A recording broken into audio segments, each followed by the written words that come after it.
Mr. Chair, I move to approve the agenda for closed session as presented. Second. Motion and a second. Any discussion? Hearing none, Madam Clerk, please All take right. the vote. Mr. Colick? Yes. Mr. Cunningham? Yes. Ms. Perkins? Yes. Mr. Wooster? Yes. Mr. Marsh? Yes. Mr. Chair, I move to approve the agenda for open session as presented. Second. Any comments? I would like to, and we should have addressed this before we made the motion, Mr. Wooster. I would like to add an item to tonight's open session agenda.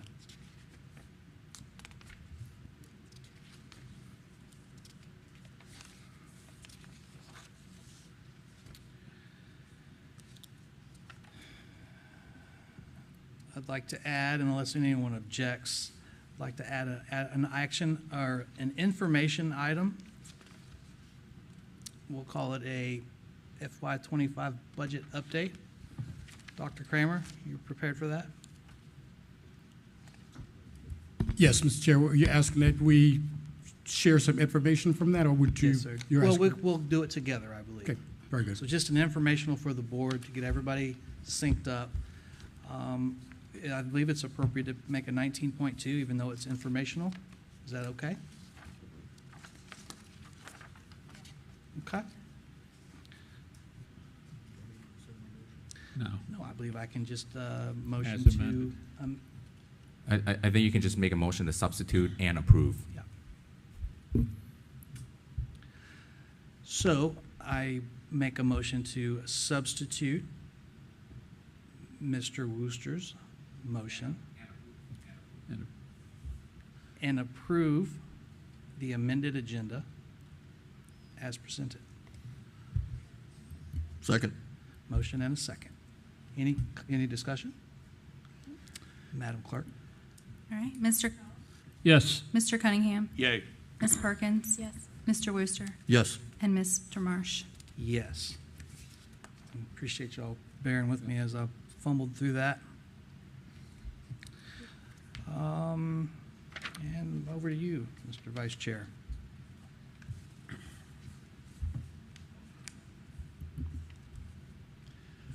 Mr. Chair, I move to go into closed session to review the personnel report posted on board docs under Personnel tab number 18.1 as authorized by Virginia Code 2.2-3711A1 for purposes of discussion and consideration of prospective candidates of Isle of Wight Public Schools for employment, contract changes, transfers, salary adjustments, supplemental contracts, deletions, supplemental pay, resignations of Isle of Wight County Public School employees, and to discuss or consider religious exemption for 3 students as authorized by Virginia Code 2.2-3711A2 that would involve the disclosure of information contained in a scholastic record concerning a student, and to discuss with a parent an incident involving a student as authorized by Section 2.2-3711A2 of the Code of Virginia for purposes of discussion or consideration of a student matter that would involve the disclosure of information contained in scholastic records concerning an Isle of Wight County public school student. Second. We have a motion and a second. Any discussion? Hearing none, Madam Clerk, please take a vote. Mr. Colick? Yes. Mr. Cunningham? Yay. Ms. Perkins? Yes. Mr. Wooster? Yes. And Mr. Marsh? Yes. And Madam Clerk, do we have anyone signed up to speak in closed session? Yes, we do. Okay. All right. On that, we'll go into closed session.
Do it.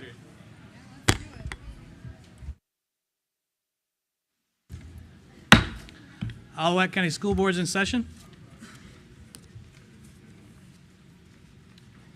Mr. Wooster? Mr. Chair, I move that the closed meeting was conducted in conformity with the provisions of the Virginia Freedom of Information Act as required by Section 2.2-3712D of the Code of Virginia, and certify that only public business matters lawfully exempted from open meeting requirements were discussed, and only such public business matters as were identified in the motion by which the closed meeting was convened were heard, discussed, or considered. Second. We have a motion and a second. Any discussion? Hearing none. Madam Clerk? Mr. Colick? Yes. Mr. Cunningham? Yay. Mrs. Perkins? Yes. Mr. Wooster? Yes. Mr. Marsh? Yes. And back to you. If everyone would please stand for a moment of silence and Pledge of Allegiance.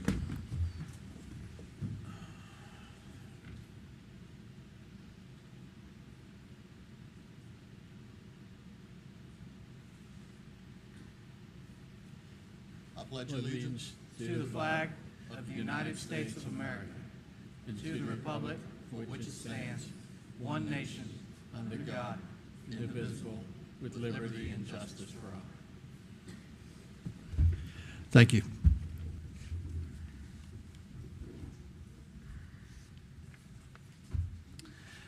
Well, good evening, everybody. It is May 9th, 2024, and we are located in Westside Elementary School. It's good to see everybody here, and for the folks dialing in, glad you're watching. Just kick it right over to Isle of Wight Achievers, ma'am. Mr. Chair, if I may, prior to the Isle of Wight Achievers, if I may, I'd like to present a special individual Most definitely, who is sir. new Please to our do. team. Thank you, Mr. Chair. So with that, and I'm struggling to see this young lady here, we have with us this evening our new CFO, Ms. Liesl DeVary. Ms. DeVary, thank you, ma'am. You can stand. I will embarrass you by reading some things about you here. So Ms. DeVary has over 26 years of experience managing the finances of various forms of local government. She has served as the Executive Director and CFO for the Southeastern Public Service Authority. She has also served as the Budget and Finance Director for Isle of Wight County Government. And most recently, she was the Senior Director of Accounting for Norfolk Public Schools. Ms. DeVary is a native of Virginia Beach and graduated from Old Dominion University with a Bachelor of Science in Business Administration with a major concentration in finance. Although she currently resides in Chesapeake, Mrs. DeVary previously lived in Carrollton for 11 years and is eager to return to Isle of Wight County, not only to work as our new CFO, but also to hopefully reside. She begins on Monday, May 13th. We are so pleased to have you here. Please, a round of applause for our new CFO. Thank you, Mr. Chair. Back to you. Thank you, sir. Anything you want to say, ma'am? I'm just really looking forward to it. Very excited to be here. Well, I'll take this opportunity to say I'm tickled to no end to have you here. It's no secret that we've had some struggles in the recent past with finances. Your reputation precedes you. You come highly recommended. Looking forward to seeing what you're going to do. Well, I hope to bring increased accountability and transparency. It's music. Thank you, ma'am. Over to you. All right, good evening. I'm going to try and do my best. I'm no Lynn Briggs, but I'm going to do the best I can. The vision of Isle of Wight County Schools is to create a learning environment that will enable every child to discover his or her unique gifts and talents. The Isle of Wight Achiever section of our board meeting gives us an opportunity to recognize and celebrate our students and staff for their unique gifts and talents. All right, we're going to start with our seniors of the month. When I call your name, please face the board. The senior of the month for May from Smithville High School is Sophia Hewitt. Sophia is the heart of the yearbook class in her role as chief editor. She has gone above and beyond to ensure the yearbook articles are edited properly and that all deadlines are met. She puts in long hours at sports events, welding competitions, and various other student community events to capture the moments in the lives of students and their school community. She is also a command sergeant major in the JROTC and captain of the drill team. As an active member of the JROTC, she helped organize one of the largest drill competitions in our area, which hosted 9 high schools. Additionally, she helped plan and execute the annual JROTC Cadet Ball, not to mention her participation in the JROTC Blood Drive. Sophia has also served as a media manager for the National Honor Society. She mentors underclassmen at Smithville High School and serves as a school guidance intern, helping with minor organizational tasks. Her outgoing personality and vibrant smile makes others feel welcome and included. She is indeed the role for students at Smithville High. Her Packer pride is infectious and shows in all that she does. Not only is she involved in school activities, but she also finds time to give back to her community. She has been a member of the Girl Scouts for 11 years, a 4-H camp counselor for 5 years, and a member of the School of Dance for 15 years. Sophia Hewitt is hardworking, highly motivated, and eager to succeed. She is a true leader. From the beginning of the school year when she showed up with a vision board to the end of March when the last pages of the yearbook were due, Sophia has demonstrated that she is a productive, reliable, and responsible student. Despite a packed schedule, she arrives to school each day with a positive attitude, eager to learn and take on new challenges. And that was from Hattie Garrow, the yearbook teacher and library media specialist. Sophia will attend East Carolina University, majoring in kinesiology with the plans to become a physical therapist. Congratulations.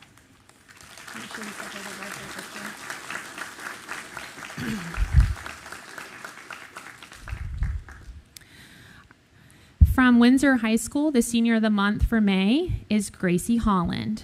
Gracie is truly an exceptional individual with a genuine passion for education and a remarkable capacity for leadership and compassion. Her growth as a student and a person over the past year has been remarkable. She has honored her time management skills, enhanced her leadership abilities, and cultivated a newfound confidence, all of which are inevitable assets as she embarks on her academic journey. One event that has significantly impacted Gracie's life is her selection for her internship at Windsor Elementary School. This experience has not only solidified her passion for teaching, but has also provided her with invaluable insights into the classroom dynamics and responsibility of an educator. Her commitment to her community is evident in her involvement outside the classroom. Despite her responsibilities, including part-time employment and participation in sports, she actively engages in volunteer work at her mom's daycare, significantly contributing to the well-being and education of young children. When I think of a highly motivated, strong work ethic, positive attitude, extreme dedication, and a passion for teaching, I think of Gracie Holland. You can always count on Gracie to see a need and fill it without being asked. In a flash, there she is saying, "I've got it, I can do it for you." She is a very caring and compassionate individual and is well loved by our little sprouts. They shout, "It's Miss Gracie," and run over to her when she arrives every morning. These qualities are what earns Gracie the highest respect, not only from her teachers, but her peers and coaches as well. And that was from Julie Branch, the director of Little Sprouts. Gracie will be attending Longwood University in the fall and majoring in elementary education. Okay, she's not here, so we'll invite her back.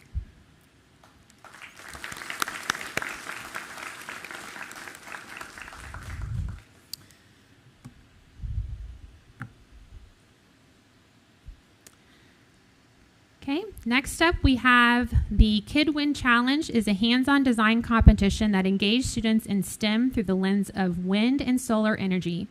Student teams design and construct small wind turbines and solar structures that they test and then meet with a panel of industry professional judges to present their design process and demonstrate their knowledge of renewable energy.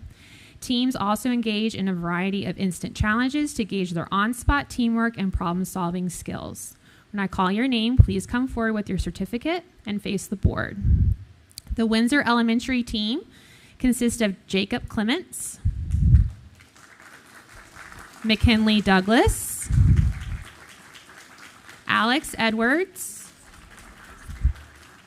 Tinley Marsh, Hadley Pierce, and Amelia Spencer.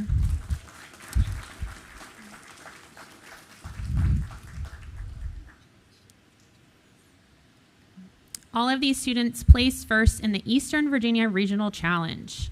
This is just the second year Windsor Elementary School has fielded a team for the competition. The team is coached by Danae Smith.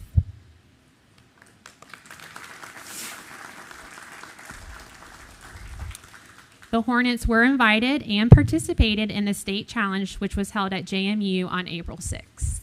Congratulations.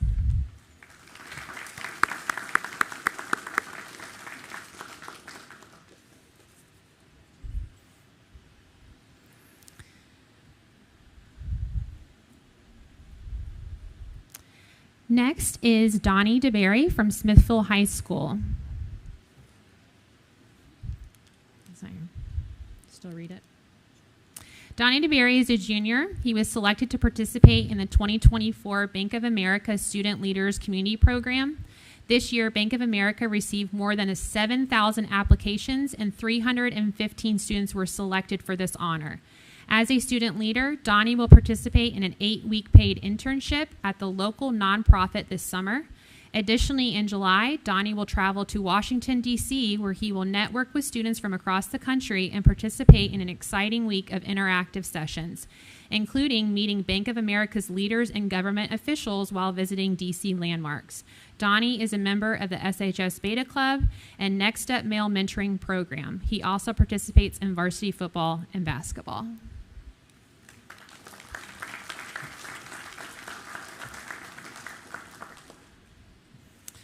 Next, we have our Skill USA. IWCS sent 4 welding students to the Virginia Skills USA competition in Norfolk on April 20th. Keegan Saunders participated in the individual welding competition, while Ada Miller, Braden Murden, and Jack Murray competed in the 3-person fabrication team. Keegan placed first in the district competition, and Aiden placed third. All of the students are seniors at Smithville High and participated in the IWCS welding program under the direction of instructor Mr. Paul Miller.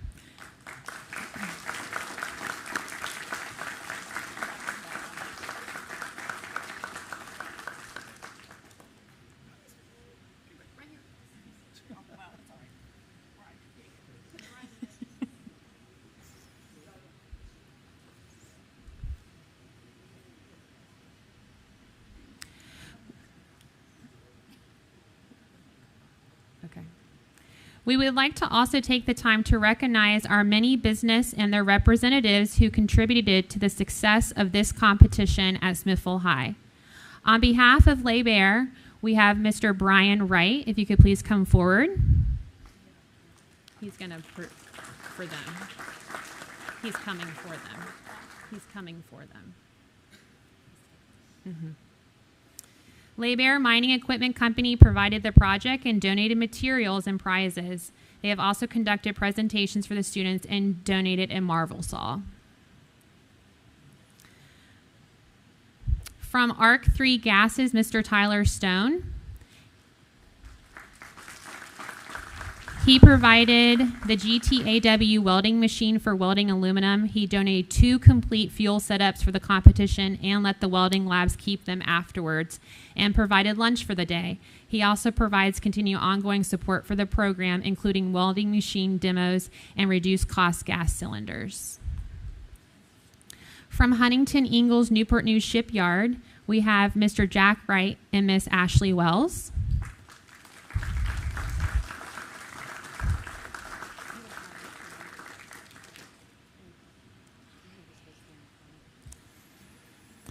Newport News Shipyard donated 150 pounds of TIG welding wire to prepare for the competition and on-site visits monthly to build relationships with students.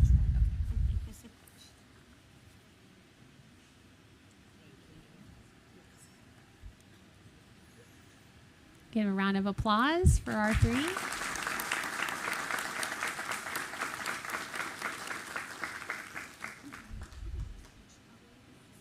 So before you step away, just gentleman and lady, on behalf of the Wight County Schools, we appreciate everything you've done for our schools and our CTE program. So thank you.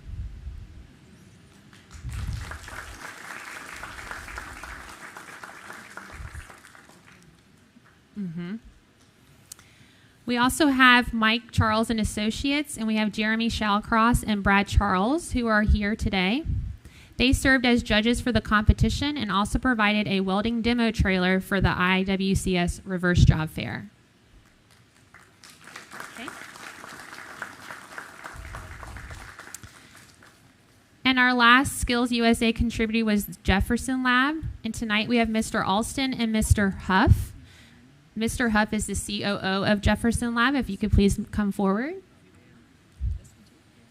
They served as judges for the competition and donated all the aluminum for the event.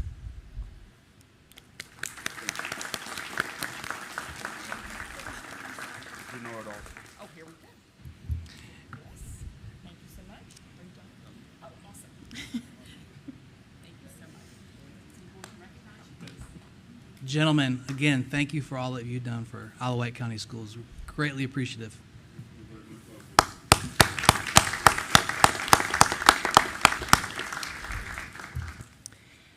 Next, we have the Superintendent Advisory Groups, and I know Dr. Kramer wanted to come down to help with those.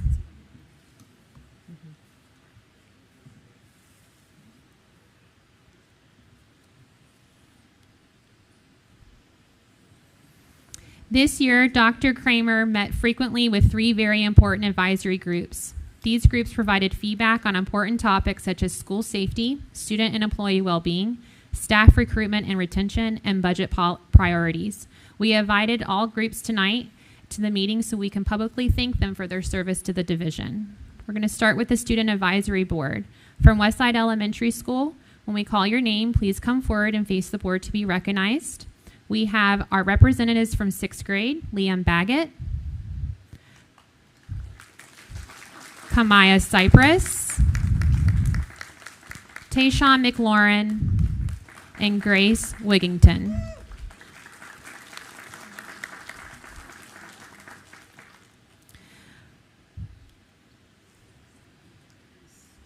From Georgie Tyler Middle School, we have Journey King and Rylan Samansky. From Smithfield Middle School, we have Lilia DeLong,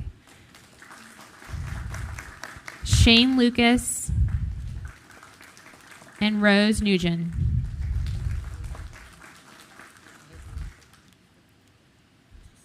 From Smithfield High School, and I will have to say some of the high schoolers couldn't be here because they had games, so they did want to be here. So if they're not here, they said they apologized.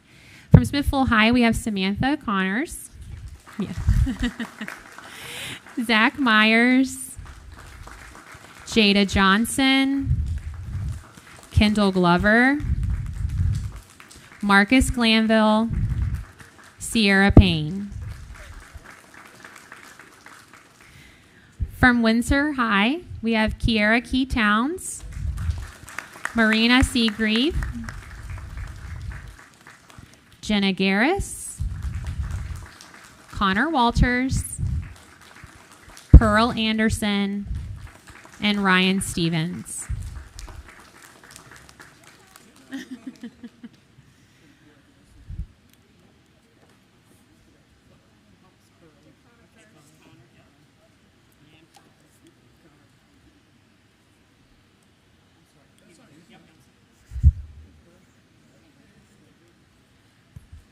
Once again, thank you for your service on the Student Advisory Board this year.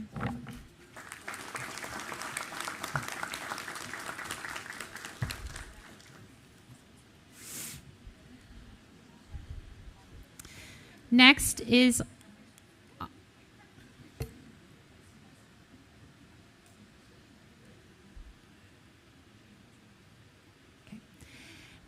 our Parent Advisory Committee. This committee has a parent representative from each of our 9 schools. They engage in a passionate discussion and shared concerns with Dr. Kramer as the voice of parents from their school.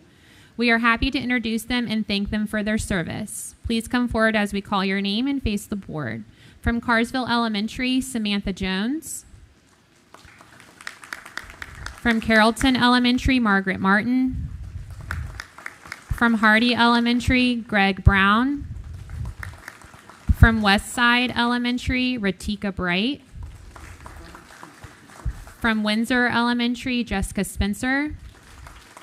From Georgie Tyler Middle, Angel Darden. From Smithville Middle, Latoya Delk. From Smithville High School, Jeanette Jeffrey. And from Windsor High, Shannon Turner. Thank you again for your time and dedication to the Parent Advisory Committee this year.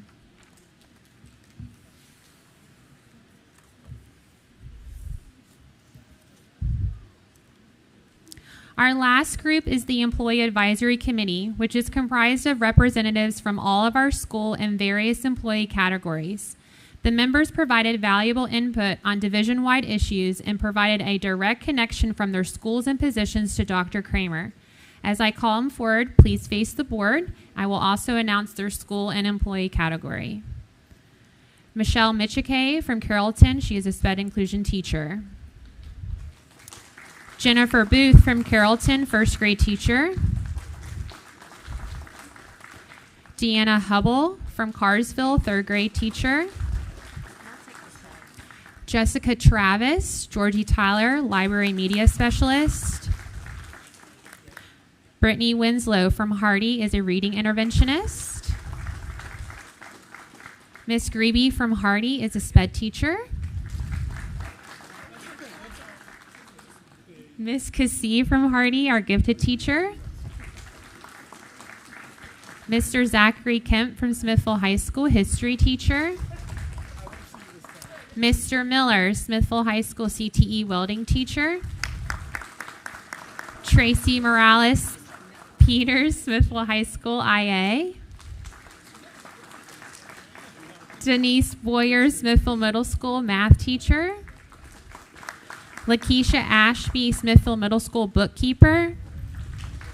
Shauna Van Skyver, Windsor Elementary School school counselor.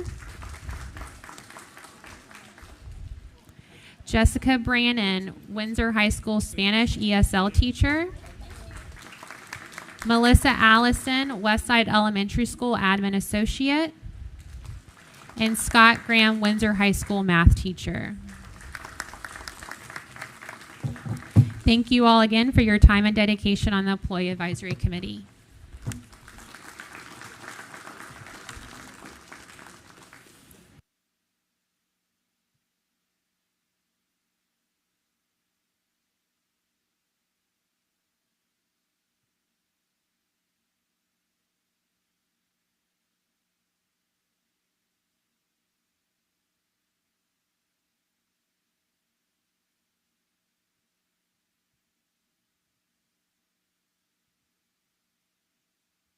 Ms. Street, you nailed it.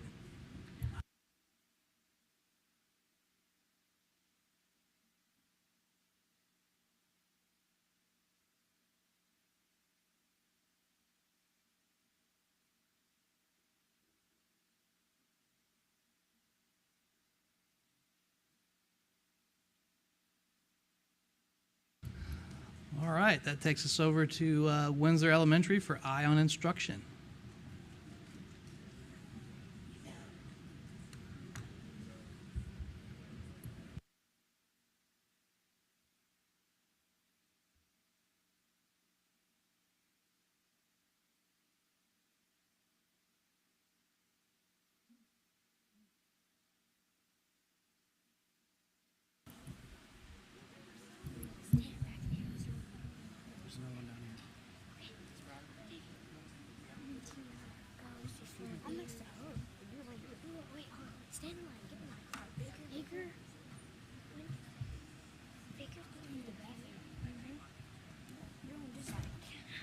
Baker, you're right here. David. Wait, are we in the right spot? No, Baker's right here. No, he's not. He's always been on that side.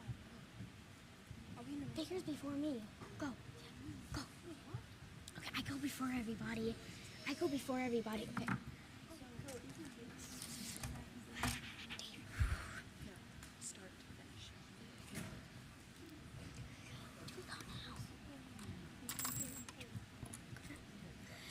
Good evening, Chair Marsh, board members, and Dr. Kramer. My name is Haley, and we're here to talk to you this evening about a few of the cool things we've been learning about in our science classes.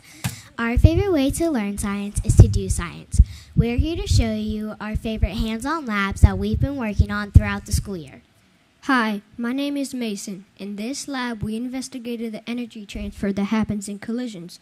Scientists who study car collisions rely on the same science we modeled using these ramps in different sized spheres. We learned that the greater the sphere and the higher it was released, the more force it exerted on the object it collided with. Hi, my name is Davey, and the unit we learned was sound. The unit we learned from sound.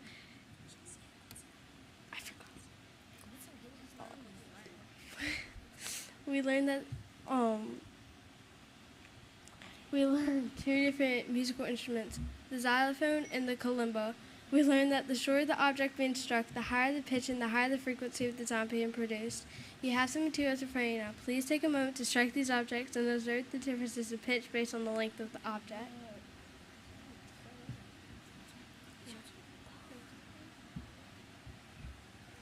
Hi, my name is Tia. My favorite lab all year was the electricity lab. My teacher gave us each a light bulb, wire, and battery, and she encouraged us to make the light bulb light up without any hint. There's some material in front of you now. Take a moment to try to make your light bulb light up. Oh, why did I hear someone laugh? No.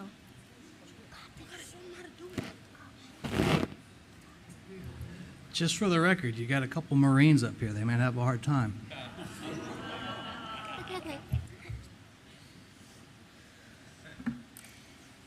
It took some of us longer than others, but that's okay. But trying again taught us perseverance, and it also taught us how to make an electrical circuit. Hi, my name is Baker. Once we did a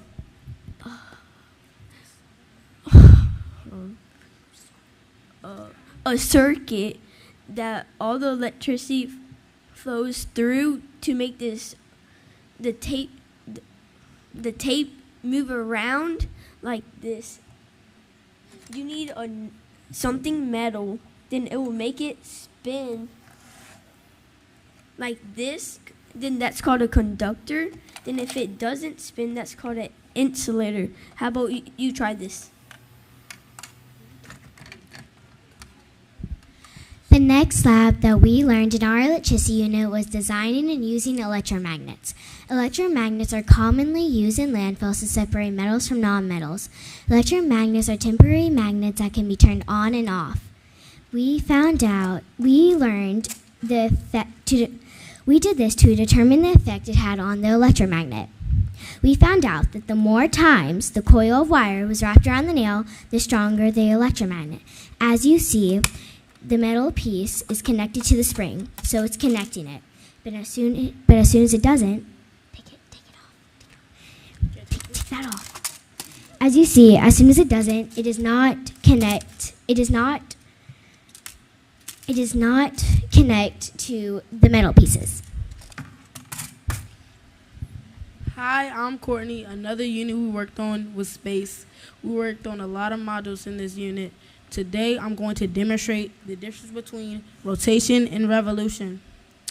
The Earth rotates on its axis, and it's the reason why we have night and day. One rotation takes 24 hours. I can also use the same modules to demonstrate revolution. The Earth revolves around the sun. One revolution takes 1 year.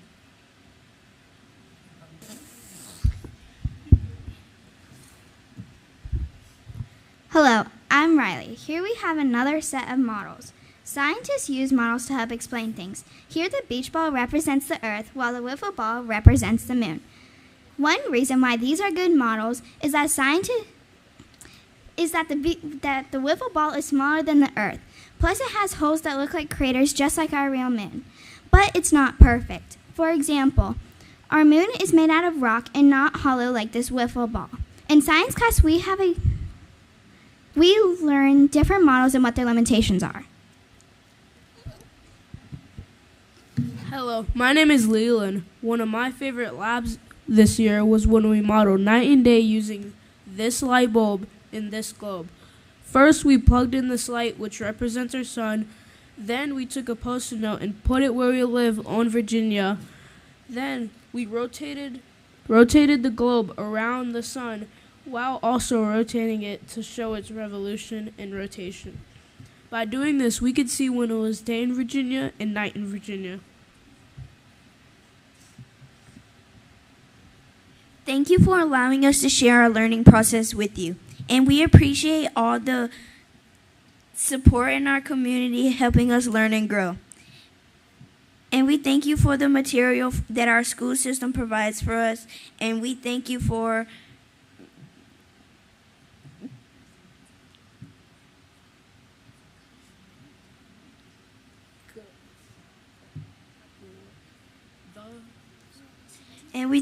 letting us come to show you all of our science experiments.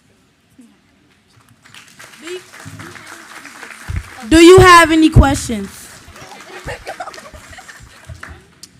I got a question for you. So we did space, or some astronomy, some electricity, some sound. We see tape ruler over there. What do you think was the most difficult concept to learn? Electromagnet. It was most definitely electromagnetics. Yeah. Why? It was electromagnets. Why? Because it was very confusing for me, because at first I was confused how everything worked, how the metal piece was connected to the spring and how it connected to the metal pieces.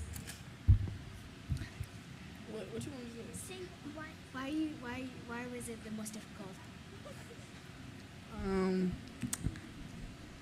I don't know. It was just So really most people that difficult. come up here are accustomed to having me ask why.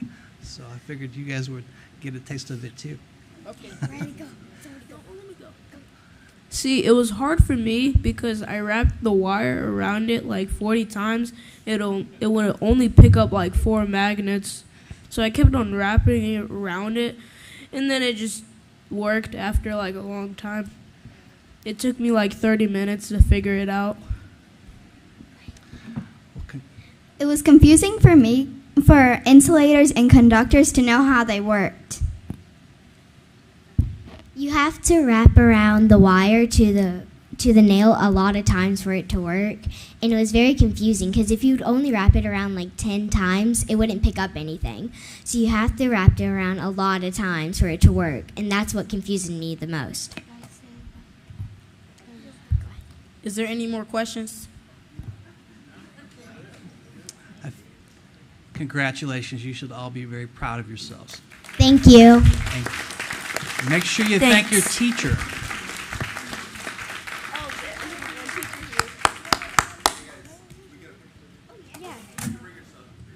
Mr. Chair, if I may, just like to recognize staff. Ms. Browder is here, and Principal Couch, I think, is back there as well. So thank you all. Ms. Browder, it's obvious you're doing great things in the classroom. She wants her batteries back.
All right, so we'll move right along here. That takes us over to item 12.2. It's a resolution of appreciation for our Smithfield High School School Board Liaison. Tonight is going to be Samantha's last night sitting up here as a school board liaison.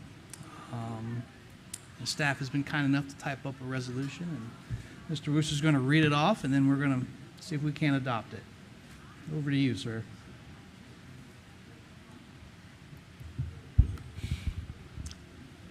Okay, I'm just going to start. Resolution of appreciation. Whereas Samantha Conyers has served with distinction as a student liaison member of the School Board of Isle of Wight County during the 22-23 and 23-24 school years, and whereas Samantha has served with commendation as the student liaison to the Isle of Wight County School Board, and whereas Samantha has fulfilled the duties of a student liaison representative with dedication and eminence and brought honor to herself, her family, Smithfield High School, and the Isle of Wight County School Board. And whereas during Samantha's tenure, she studied the issues and came to each meeting prepared to provide input, and whereas Samantha has been an energetic and essential part of the Isle of Wight County School Board, and whereas Samantha's term as student liaison to the School Board of Isle of Wight County ends June 13, 2024. Now therefore be it resolved that the Isle of Wight County School Board wishes to publicly thank Samantha for her service for the past 2 years, and be it further resolved that the Isle of Wight County School Board extends its best wishes as Samantha prepares for her future. And be it further resolved that a copy of this resolution be presented to Samantha, and a copy be spread in the minutes of the Isle of Wight County School Board meeting of May 9th, 2024.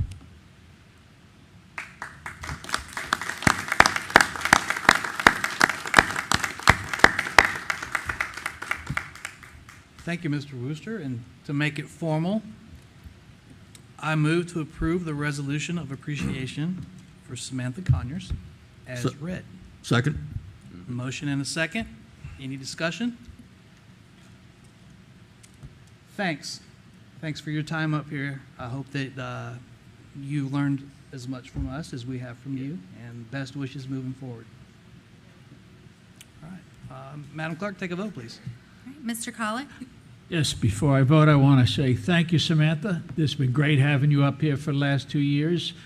You've brought a lot of information to the board that we probably wouldn't have otherwise gotten, and you brought some energy to the board as well. So therefore, I vote yes. Okay. Mr. Cunningham? Definitely yes. And it has been an honor and a privilege to have you on the board with us. Thank you. Mrs. Perkins? Yes, we'll miss you. Mr. Wooster? Yes. And Mr. Marsh? Yes. Motion passes. Okay. And if we could all go down and get a quick picture with Samantha and let's finish it up here.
In accordance to policy BDDH-E, presentation of information on any subject will be concluded at the discretion of the board. No person will be recognized to speak more than once. Citizens scheduled on the agenda to speak will be permitted 4 minutes maximum time for their presentation. Delegations will be requested to limit their speakers to 2. Persons speaking are asked to be specific, state the issues for the board's consideration, and attach a copy of your prepared remarks.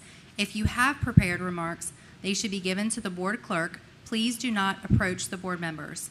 Any matter relating to specific students will be heard by the school board in closed session only.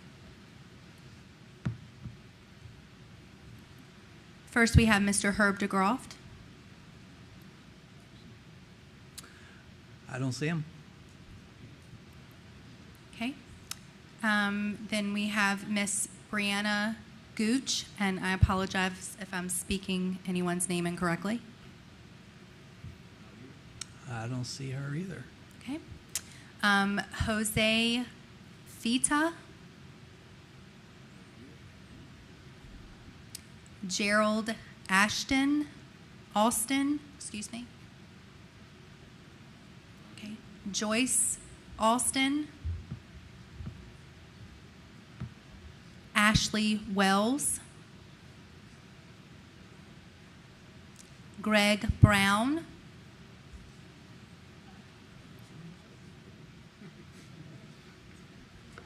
Thought there were going to be a couple people ahead of me. So. Thanks for showing up, sir. All right, well. Good evening, members of the board, Dr. Kramer. I only had a couple things. Mostly I wanted to express my appreciation to Dr. Kramer and his staff and the board for all the work that you all put into the budget process this year.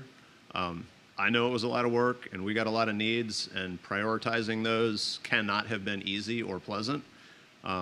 So for myself and my family, I really appreciate it, and making the case to the county that we need, like new school buses, and to fix the HVAC at Carrollton, and to fix the tracks and all the other things that we need, and to do some obvious things like hire the positions we need so we don't lose grant money. So thank you all for that and for putting the case. I was a little disappointed in some of the comments from the board members. I know we're not going to throw out school buses as soon as they get to 15 years, but I'm sure they realize as well as we do that when buses start getting old, they don't work as well. They break down more often, they're more costly to repair, they burn more oil. You know, it's not we save all the money by keeping these older buses in service. We're still spending money, and I hope they take that into account. And then I also wanted to say that the Gifted and Arts Expo at Georgie Tyler was amazing. We had a great time there. Mr. Marish, it was very nice running into you there. It was great. I was blown away by all the stuff all the kids did from all the schools, and I hope we have more events like that. We ran into a lot of people we know there. We got to admire all their kids' work. It was great overall. Well done to everybody involved in that, and since it's Teacher Appreciation Week, I'd like to thank all the educators we have here in Isle of Wight at all the schools. So thank you, and keep up the good work. Have a nice evening. Thank you, Mr. Brown. Miss Heidi Swartz.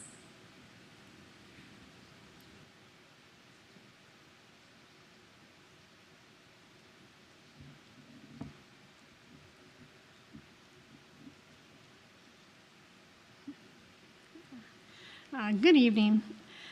I really thought long and hard about speaking tonight. The last time I stood before you, I was thankful for the hard work that was put into saving the CTE CNN program and finding a replacement instructor.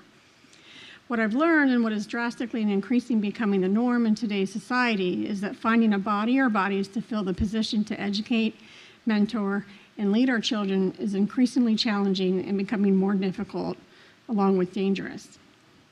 With this, the bar is increasingly lowered, and we expose the children to more predators and inexperience. The results, dangerous to our children and students with long-term effects that are left with parents to deal with.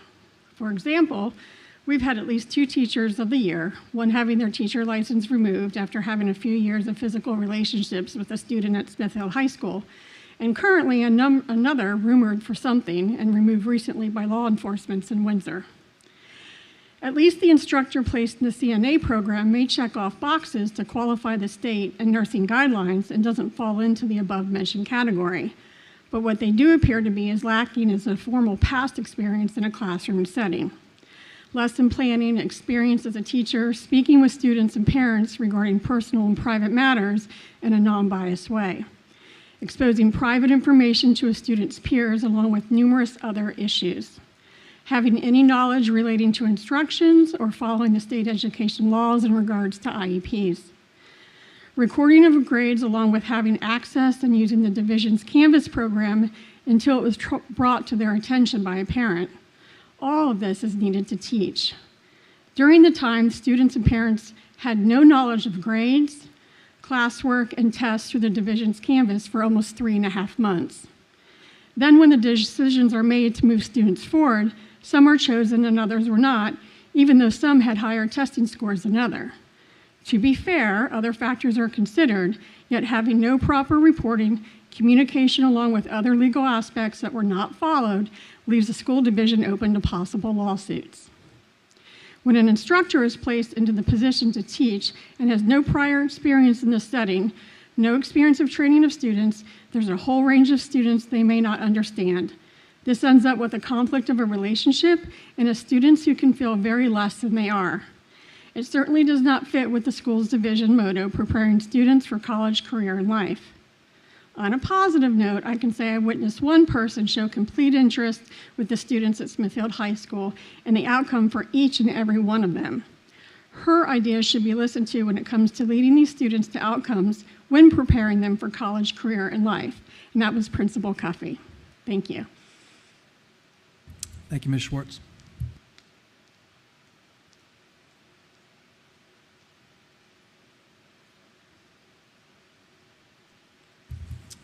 All right, anybody else want to speak? It's the last one we have on the list. Going once, going twice. All right, moving on. 14.1, student liaisons. Samantha, why don't you kick it off since it's your last one? And don't be throwing any grenades in the air. Okay. So tonight, girls soccer is playing. We have prom June 1st, and JRTC had their last blood drive of the year, which went very well. But they do well every time, so that wasn't a big shock. But other than that, I just wanted to say thank you to all of y'all. Y'all have seen me grow, and I've learned so much from each and every one of you, and I appreciate all of y'all so much. And Connor, it's been great working with you, and I'm glad to not only call you a colleague, but a friend too. So, thank you. Thank you very much. Yes, so Windsor, not much is happening right now. We really enjoyed prom. And then May 18th is the high school play. But I appreciate the board and the superintendent for taking into consideration of the bathrooms, and I see the difference, and so I just want to say thank you. Also, Samantha, thank you for leading me into this, and I'm happy to call you a friend too. Thank you. Thanks, Connor. It's good to hear on the high school bathrooms. I think kudos goes to Dr. Coleman and whoever he pointed to make that happen, so thanks to you and staff. Tell us about May 18th. I took my kids to the Windsor High School play last year, and it was a hoot. Yes, sir. So this year we're doing All Shook Up, which is like a Elvis Presley. So I am Chad in that play, which is basically Elvis. So stop. I'm not. Yep. And then Trent is also Elvis for the 1 o'clock show. So. All right, folks, you heard it tonight. Elvis is in the room. Where do we get tickets? You can buy them online or at the door. All right. Thanks. Thank you both. Mr. Chair, if I may. Yes, sir. I didn't get a chance to say anything about Samantha earlier, so I'll get a chance to work with Connor. We will get a chance to work with Connor again next year. But Samantha, it's been a pleasure working with you. I've gotten to know you both here as our student liaison, but also as a member of the Superintendent Student Advisory Board. And you have been a pleasure to work with. You represented us admirably, and thank you. Best wishes to you as you transition and move to which university? Is it not the University of South Carolina? Coastal Carolina and South Carolina. So best wishes to you. And again, thank you so much for representing both our school division and Smithfield High School so well.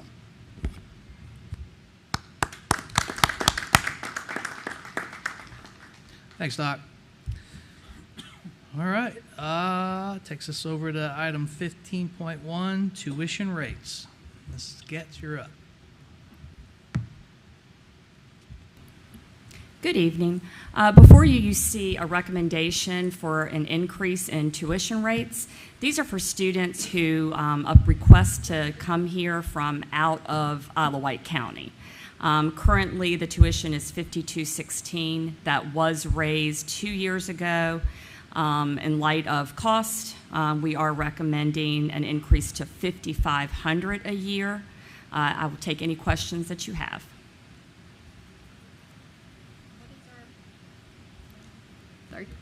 What is our per student cost right now? I'm sorry, can you? What is our cost per student in general? Yes. So it is very close to that, not knowing what the county contributes. Without knowing exactly where the budget ends up, I don't have an exact figure. But in working with Dr. Roberts, we felt like $5,500 would be a good, reasonable amount. So we're not losing. No, and we do receive ADM from the state for these students as well. Thank you.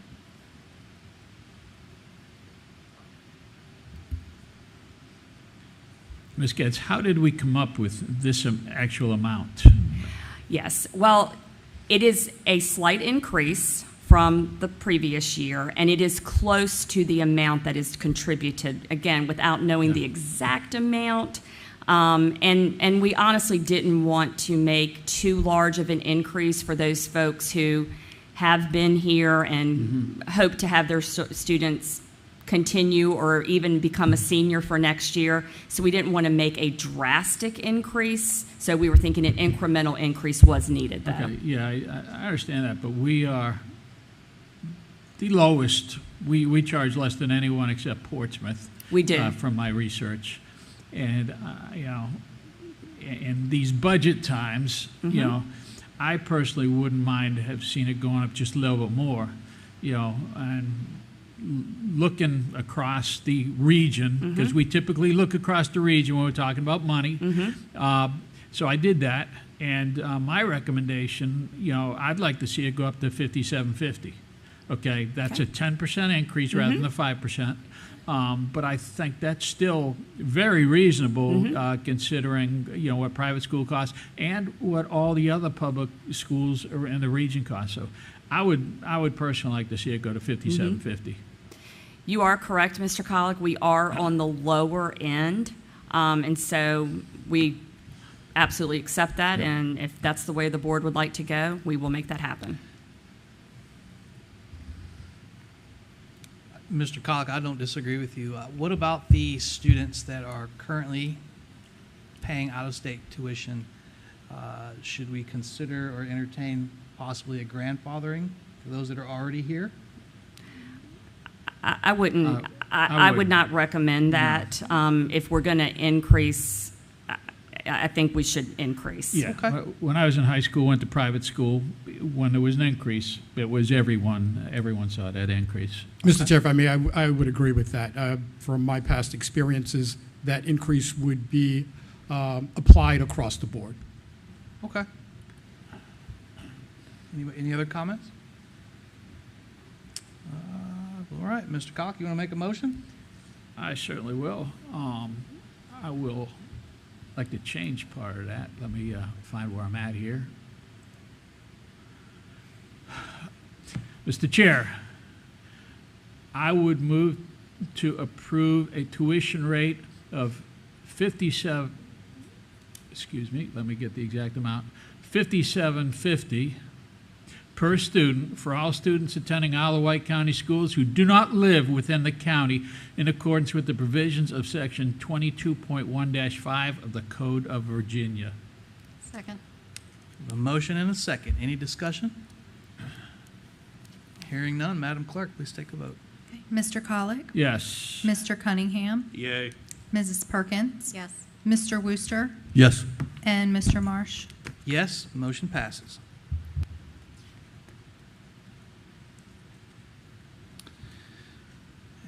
And that takes us down to the next item, 15.2, ERIP extension. It's another action item. Mrs. Sullivan. Yes, so in last month, you all approved ERIP for this upcoming school year for the Early Retirement Incentive Program. We have 3 individuals who are currently participating in that. They have just completed their 5th year and are asking for an extension to participate 1 additional year in the program, so they can participate up to 5 years in the program that you all have approved, but they're asking for a 1-year extension for 3 individuals for next year, and so I'm requesting that you approve that extension for them. Any questions from the board? No? I have no problem with it. Easy. Just for the, so we've had this discussion. For the listening audience, tell us just a synopsis of how this is a positive return on investment for Wight County Schools. Yes, so ERIP is a program when teachers meet, or when staff members meet the requirements of VRS retirement, but they retire prior to the age of 65 or would like to engage in our health insurance. They can stay on as an employee in exchange for 25 days of service to the school division as a substitute. And so it's a great service to us because it does allow them, we have experts who know our division and who sometimes have an expertise in a certain field that is very difficult to find a substitute for. For example, they can provide testing for state testing. They can still, being certified teachers, they can still provide that service so that our teachers don't get taken out of their classrooms to test for SOLs, and a variety of other services like reading specialist, depending on who we have on the list. Thank you, ma'am. Mm-hmm. All right, somebody want to make a motion? Mr. Chair, I move to approve an extension to the terms of the 2024-2025 ERIP program as presented. Second. We have a motion and a second. Any discussion? Hearing none, Madam Clerk. Mr. Colick? Yes. Mr. Cunningham? Yes. Mrs. Perkins? Yes. Mr. Wooster? Yes. And Mr. Marsh? Yes. Motion passes. All right, and that takes us to the most exciting point of the evening. Dr. Roberts, financial reports.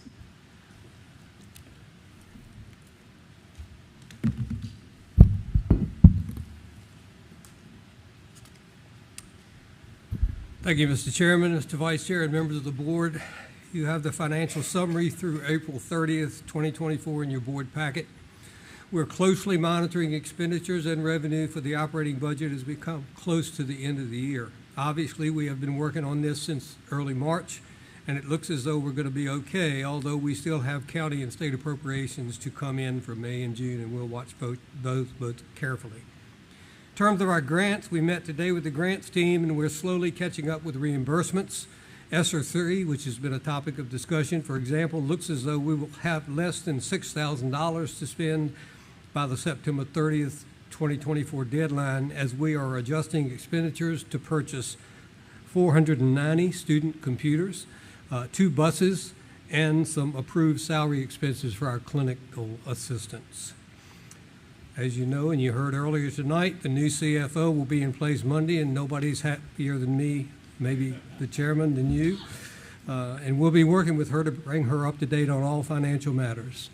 May I respond to any questions? I'll kick it off, Doc. Tell me, you said ESSER 3, where you're projecting $6,000 remaining by September. Yeah, but we're working on an amendment to spend that before September 30th. So we're not coming up short. We've got excess we have to figure out how to spend. That's right. Yes, sir. That's a good thing. Yes. Okay. Thank you for saying that, Mr. Chair. I was going to actually make that very important point. Spending down the grant is a good thing. That's a positive. Yes. So thank you for that point.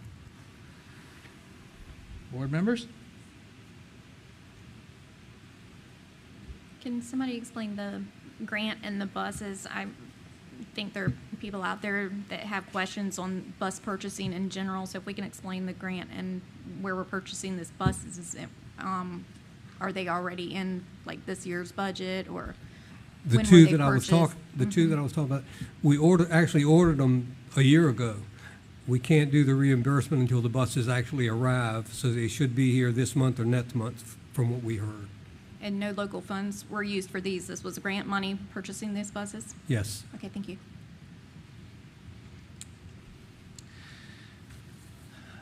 Loaded question, strictly opinion, sir. Sitting here tonight, how do you feel about the end of the year and our grant reimbursements? I'm sorry, Are you comfortable that we're going to come out 2 thumbs up with our grants, the reimbursements? Oh, absolutely, yes, sir. Okay. Yes, sir. We are, we have, the only grants that we may have anything left that we can't spend, you know, the state gave us $1.8 million for all in, and that can be used for tutors. Then 2 parts of ESSER were used only for tutors as well. We just couldn't find as many tutors, and the staff worked very hard to try and find tutors. So we may have some left in the ESSER grants because we have to spend that by September 30th, but you can't tutor over the summer with that money. We're checking to see if you can, but we don't think you can. But, okay. And then the all-in grant we have until next June 2025 to spend that. So we're in pretty good shape. Okay. And we had some issues earlier with the special ed grants. Have we gotten all that ironed out? Yes, sir. Okay. So as of this evening, have we lost any grant funds for the current fiscal year? None except for the before and after grant in ESSER, which is the tutoring grant I was telling you about. Okay. That's good. That's all good news. Yes, sir. Let's talk about the end of the fiscal year and the deficit. How do you feel about that? Pretty good. Of course, we're monitoring. It's going to be close, but we're monitoring very carefully. We've got contingency plans in place with all of the leadership group from the school division, and feel pretty good about that. I'm waiting to see the income from the state. Our ADM came in a little higher than we thought, so we may get a little bit of a bump from here to the end of the year for that. That'll help. That is a good thing. That is a good thing. Any major concerns between now and June 30th from where you're sitting? None except what I've expressed already. Everything's fine. Okay. Dr. Kramer, talk to me. Yes, sir. We are meeting frequently. Dr. Roberts and I meet multiple times a week, in many cases multiple times a day, and we're excited. As he stated, I share your excitement with Mr. Very coming on board, and Dr. Roberts has agreed to stay on with us. Mr. Jenkins has been on leave, but he will be returning, I think, in about a week. So they will support Mrs. DeVary as she transitions into the role. But I take this opportunity to applaud Dr. Roberts and Mr. Jenkins. They have been an absolute godsend to us, and I can't thank that gentleman and Mr. Jenkins enough for the work that they have done. They are working actively with our staff. They are meeting. He met today with the grants team. I think we're in a good situation. I say that, with some caution. We're monitoring carefully, and we've made significant cuts, and we are continuing to monitor the budget. We are continuing to be very conservative in our spending, and we are spending only as we must to get through the remainder of the year. But again, I think we are in fairly good shape, but we have to monitor daily, and we will continue to keep the board apprised of where we are as well as our community. Thank you, sir. A couple more alibi questions. When I was reviewing the documents, the cafeteria fund, if I was reading that right, it looked like there was a projected deficit, or was I just misinterpreting the numbers? Mr. Christensen maybe can help me, but we met with the Aramark people. We're not going to be a deficit at all. We made that clear with them. Had a lengthy conversation with them this week. Do tell, Mr. Christensen, do tell. Yes, Dr. Roberts is correct. We did meet with Aramark's leadership just a few days ago to review the budget progress. The report that you have is going to be a little bit of lag time between our revenues coming in because there's a whole reimbursement process, as well as on the expenditure side because we have to wait for Aramark to bill us and come in. But either way, we ran the projections with them. We are in a better position than we could possibly be because of the way that the contract was negotiated and written. Essentially, we have a guaranteed $50,000 surplus no matter what. Now, there is a contingency to that. It's up to the amount of Aramark's fees. So if we went into a huge deficit, that may not be the case, but we've got a buffer, so to speak, because of the way the contract was written and negotiated. That's good to hear. Yes. Last question. Healthcare fund. Can you talk to me a little bit about the 202% year-to-year change? Yeah, that's really not as big as nice as it looks. We just are waiting for a payment to Anthem. That'll bring that down considerably. We haven't booked the payment to Anthem yet. But you will notice that the collections are coming in very well, higher than the expenditures so far. So that's a good thing. It's not 200%, but it's good. Thank you, sir. And my last comment is merely a compliment. Since I've been on this board, I've been banging the table about the check register. I don't know who does the number crunching and hits the keyboard to put that data in there, but we've come a long way from my first time up here to where we are to now. So when I look at the check register today, I can clearly see what's going on. So thank you, everybody that's involved in that. Thank you. Any other comments from the board? So thanks, Doc. Thanks to the Finance Department. We appreciate it. Thank you, sir.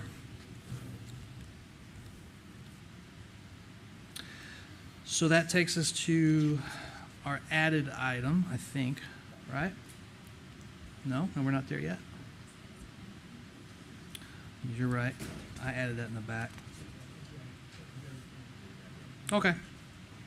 I disregard. And I think that takes us to Dr. Coleman.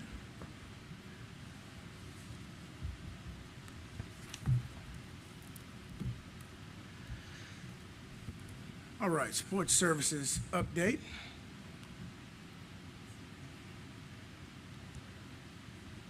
There we go. We're going to start off with the MOU. This is the conclusion on our side of the house. After this, the MOU will be sent over to the county for their input, but just to ensure that we're all on the same page, the only department that are left off is the tourism department. So what the MOU is saying is all of the departments that are listed, plus the tourism department, will utilize our facilities for no cost. The only cost associated with any of the county any of the county departments will be the overtime for any school employee that has to be present. That will be the only charge for those departments for the county. That is the information that I received from the board members, and that's how the MOU is set up. Are there any questions concerning that? Everybody good with that? From the perspective of someone who manages our budget, our finances, do you have any concerns with any of that? The major concern was the employees, overtime, and different things of that nature. That was the major concerns. So as it stands, you're good? From As a it stands financial at this time, I am good, absolutely. Okay. So once again, if everything is okay with this, we'll move on to sending this to the county for their final input, signature, and come back for your final signature. I see. And at that time, we'll start processing. I see heads nodding. Ms. Perkins, you're good? Carry on, sir. Thank you. Copy that. All right. Now, at the last Board of Supervisors meeting that we attended, there was a discussion about an additional $250,000 and what was requested for capital maintenance. What would we do with that? I wanted to review 3 of the projects that we definitely had to address if the funding is approved. The first one is the sinkholes, Windsor sinkholes. We have already received 2 quotes at this time, but of course, we're looking for 1 more. But of course, something has to be done about the Windsor sinkholes. We've already investigated it. It does fall on our property. The insurance company will not cover it, so it falls back on us. So the quotes have been gathered, and now we're looking for the funding in order to proceed forth with the sinkholes. Thanks. And on the sinkholes, just for the rest of the board's awareness, I did have a conversation with one of the members of the Town Council of Windsor, and I told him kind of where we were at and asked him to keep the Town Council up to speed. So when you get that third estimate in and you've synced up with the town administrator, please get back with us and let us know what's next. Definitely will. Next is the Windsor Elementary generator. Now, the issue with the Windsor Elementary generator is the transfer switches fail.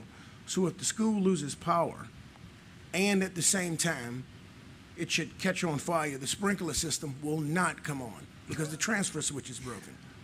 So once again, if the power is off and the school catches on fire, then the sprinkler system won't come on. So if the school catches on fire with the power still on, then the sprinkler system will work. And that's when it comes down to the transfer of the generator. So that needs to be corrected. And lastly, it's the transportation parking area. Mr. Fike and Mr. Sullivan is here, so they can talk a little bit more about it. But I just want to make sure that you understand there are crevices. I think that each and every school board member had an opportunity to go out to the annex and see the crevices that are out there. And what Mr. Fike was telling me was at one time or another, the buses are so heavy that when they go through the crevices, they actually break the springs on the bus. It has happened before. So those items have to actually be addressed. We addressed those items maybe 3 years ago, and it cost maybe close to $80,000 to pave the front of the area just because it was happening so often. But now we have to continue to move back to the back of the annex more. Were there any questions concerning those three large maintenance projects? Were you just talking about continuing the pavement back to where the dirt is? Continuing the pavement, or based off of the $50,000 that we're trying to allot for the project. Mr. Sullivan and Mr. Fike, they're researching quotes on what the most cost effective. Can we do a gravel and get away with it, or should we go back with more asphalt to continue on? So they're investigating that at this time.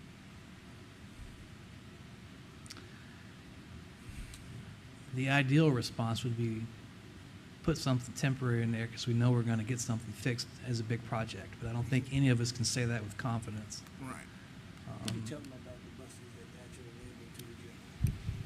Yeah, so like Dr. Coleman said, this is something like we've put little patches, I guess, together to kind of fix it. But our bus lot has damaged our own equipment. I mean, it's bad. And some of y'all have been back there. You've seen it. So we have huge craters back there. When it pours down rain, our drivers are driving their personal cars back there to get in the bus, to drive the bus through the mud, to bring it up to the gate, through the gate. I mean, it just, in addition to that, I mean, you know, mud washes off. We can clean the buses and stuff. But our lot is definitely, desperately in the need of some TLC. No argument from me. Just real quick, it's been a while since I've been out there, but what type of base do you currently have out there in the parking area? You want to talk about that? That's going to be dirt and mud. There's no base there. We've got a little bit of asphalt milling that we got a few years ago, and we actually had some community members come out and donate some equipment last year, and we spread that milling into the holes, trying to make it last as long as possible. But just over time, that stuff's washing out. The milling's coming out of the holes. It's going to take a lot of gravel to fix that. We know for $50,000 asphalt is probably not going to happen, but we could definitely get 4 inches of gravel out there. And the good thing about gravel is we can always move it around. If we decide to build something, push it where we need it, and continue to utilize it.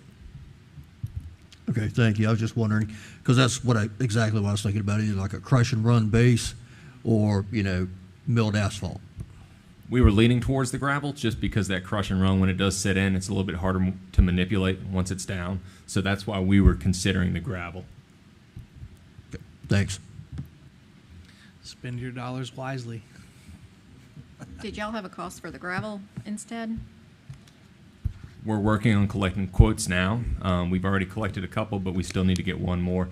And we might integrate some other small improvements on the lot while we do that. There's a couple buildings that need to come down. And if we actually push that gravel ourselves and have some of our technicians donate a little bit of their time to move that stuff around, we might be able to get rid of some old buildings and old things around that area and combine it all into one project to save funds. If it helps you out at all, I just got a recent quote, $600 for a full dump truck.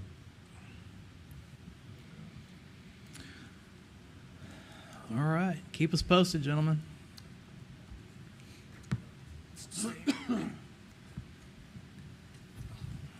Next will be the work orders for the month. And as you can see, total created, completed, and total open. I wanted to also address the work orders have increased throughout last several months, but of course that is actually normal. Every summer work orders are taken down to zero, so when you start off a school year, a lot of times there's not a lot of work orders except for the HVAC work orders. There will always be HVAC work orders. And after that, after the year starts off, work orders start to increase. When you get to about the March timeframe, they will start increasing based off of what we have the maintenance team tasked out to do, and also, the work orders itself. What does it comprise of? Is it a simple doorknob or is it a bigger fix? So they will pile up. But we try to zero them out every single summer to start off the new school year. It's good to know. So it's not a perpetual list, it continues to grow. No. we hope not. Some items are a little tougher than other items based off of ordering the materials, but no, we seek not to. All right. Oop, my phone. Any questions? All right, reduction in capital equipment. As you already know, one thing that the maintenance department and the transportation department needed was a box truck, and we talked about that in depth with the quad charts and moving on. And also, I put F-250, but heavy-duty trucks. They needed 2 of them. That was on the initial request, and of course, with budget cuts, we had to actually cut those out. Now, one thing that Mr. Fike, Mr. Sullivan, Mr. Smith, and Mr. Christensen actually worked together with ABM. Now, ABM has actual assets across the nation, and we've worked to actually bring those vehicles to Isle of Wight and no cost to Isle of Wight. So there's no cost to us at all. ABM is picking up the insurance, and ABM is picking up the repairs on those, and we will have those starting in maybe June, July timeframe. So we will have utilization of those vehicles. So it will be a reduction in capital equipment. So you're saying they're donating these vehicles for us to use? They're not donating them to us. They're bringing them to our campus so that we can use them. The vehicles still belong to them. And so our employees will be able to drive their vehicles under their insurance and be covered. If we had any employees to drive them as in maintenance, but of course all of that is outsourced. So if you're speaking of a mechanic truck of that nature, then the answer would be yes. And that would be pretty much Sully's individuals. Seems like a mighty generous offer from ABM. Well, absolutely. Of course. We do pay quite a bit to them.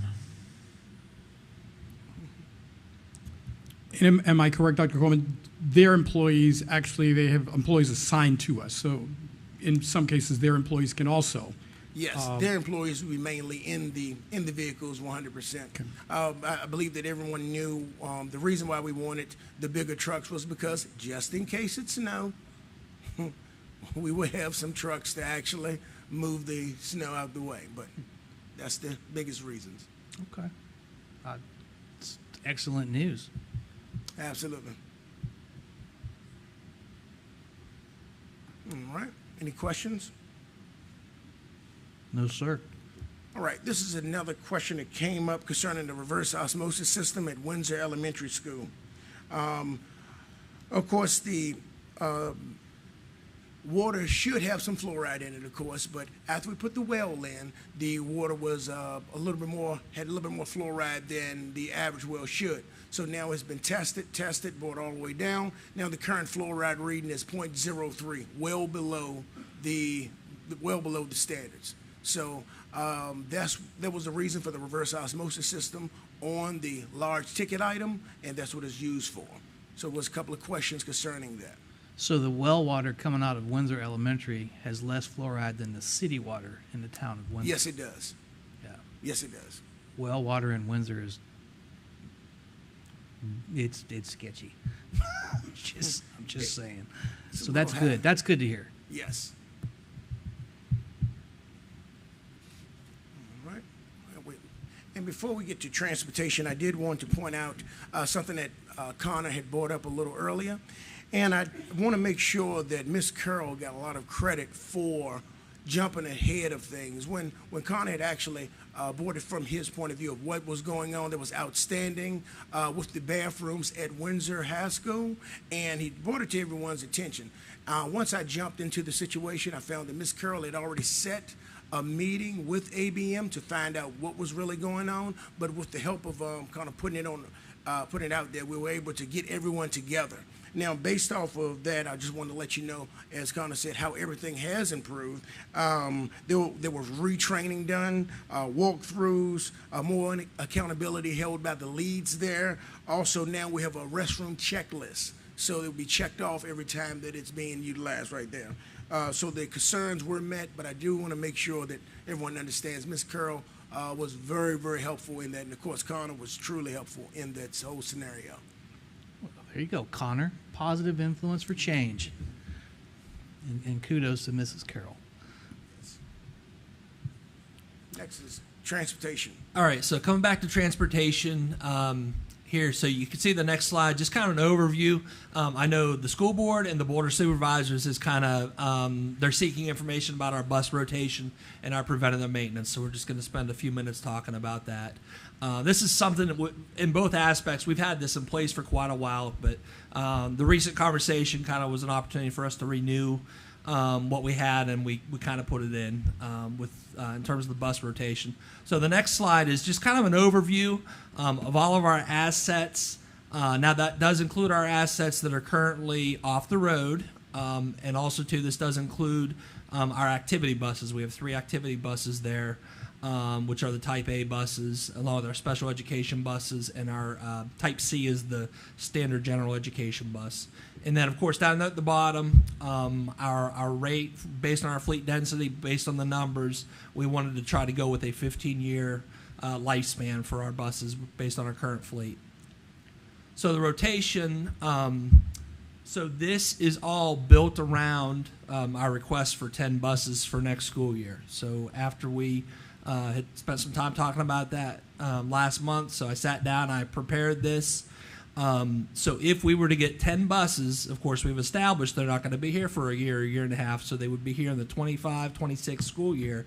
And I just said tentatively 7 general education buses, 3 sped buses. These numbers are all hypothetical, but you can see on the right-hand side there, those are real buses that we have. The numbers are accurate, and the years are accurate. So if we get 10 buses, we would remove 10 buses from service. Now, you think early 2026, we're going to be pulling our 2007, 2008 buses off the road. They're going to be like 19 years old, some of them. So that really just kind of, it demonstrates what our need currently is. And then also, too, based on the concept that we would continue getting 5 buses per year, and it's there, it's available if anybody wants to click on the link. It's on board docs, of course, but I actually ran this document all the way through the mid-2030s. And you can actually see in like the year 2034, 2035, the school year, we are still running buses that are 17 years old at that point.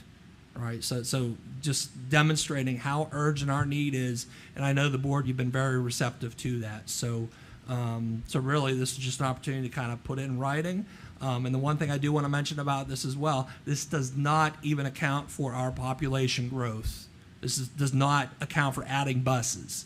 This is if we were to keep the same number of buses on the road that we have now into the future. And of course, we know that's not really going to be realistic because we are going to increase, and that's just going to further advance our need.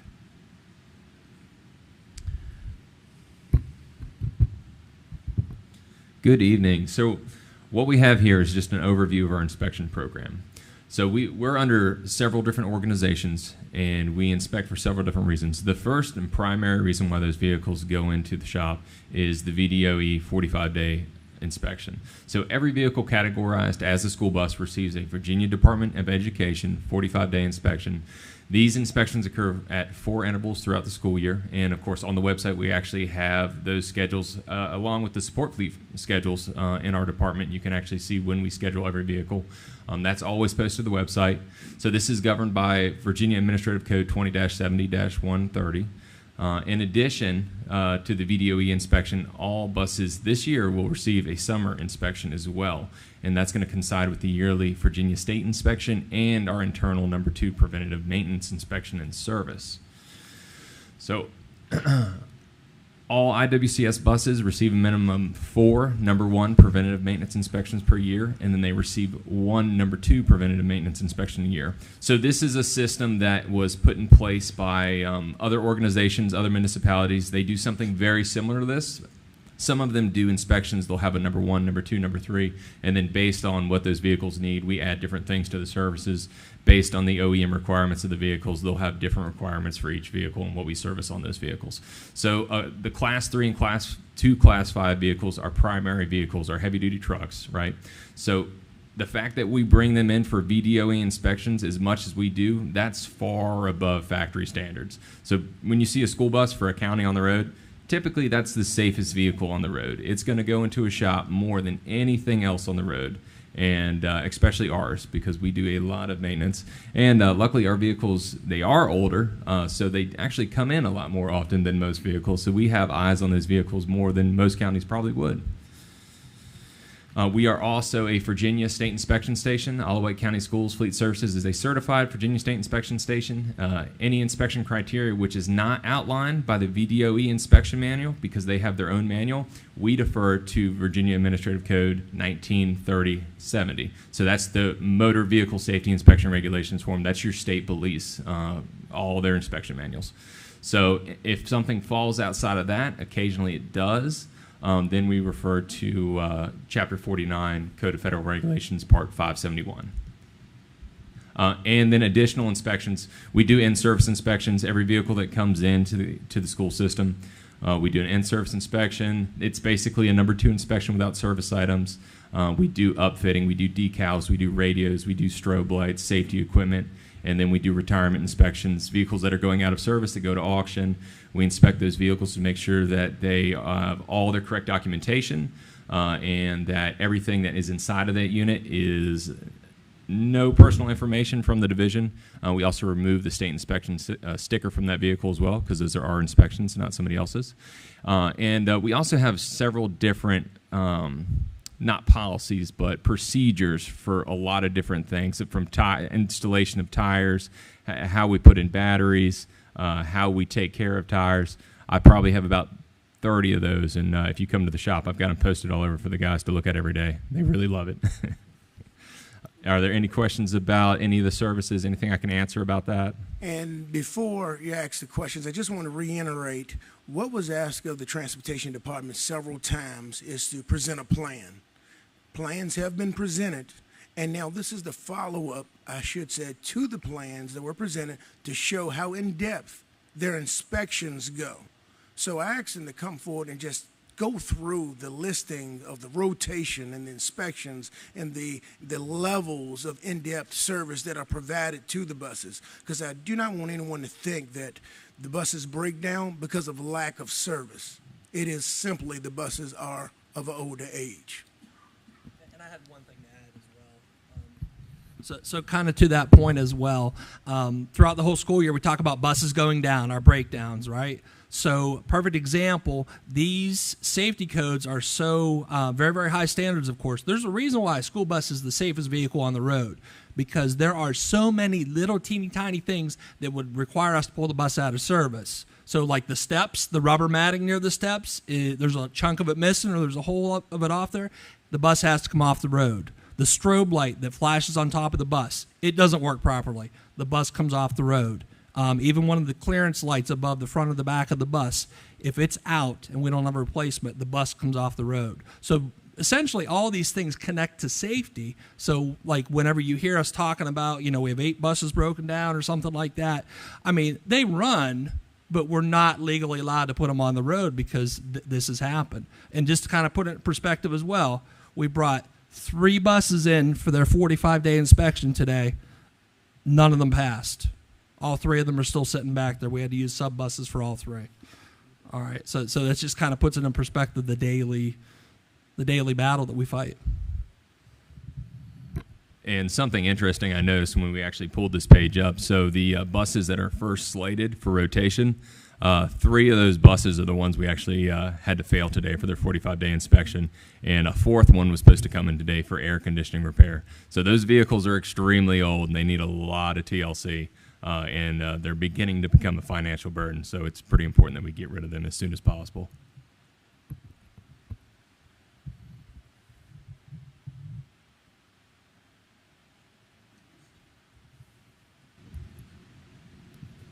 Before we, thanks. That's all important stuff. This is kind of related. It all ties together. Really, Doc Kramer, this is my request to you. Over the past, I don't know how many months we've been dealing with budget stuff. We've got transportation bus plans. We've had garage facility repair proposals. Ms. Sullivan's put together SOQ versus non-SOQ presentations. SPED update tonight. Our quad slides. I could go on. There's a laundry list of stuff that the staff has put together over the last several months in budget efforts. My ask for you, sir, is to make sure that all those files are archived so that next year we don't have to reinvent the wheel, because I guarantee you this will come up next year. So that's it. Please continue. Absolutely, sir. Are there any questions for the Transportation Department? I had a question just for clarification. It's more on the finance. It has 10 buses were agreed on at the Board of Supervisors meeting. I thought they only agreed to 5. Did I misunderstand? I don't know that they agreed on anything. It was proposed by this county county administrator to do 5. So they're actually talking about it this evening, right now. Okay, that's what I thought. And if I may add, Mr. Chair, we asked for 5 in the operating budget so that those are recurring, because they're currently not in the operating budget for fiscal 24. And we asked for 5 one time. It seems as if from our conversation with them that there is, I suspect, conversation that there might only be 5. But again, for us to get caught up, I've said this multiple times, we will need more than 5. Because as you see, as the gentleman presented, a number of the buses we currently have this year should be retired, and we will have even more. And you can speak to this more than I can, but there will be more that will go into that category of being beyond the recommended guidelines of what should be on the road.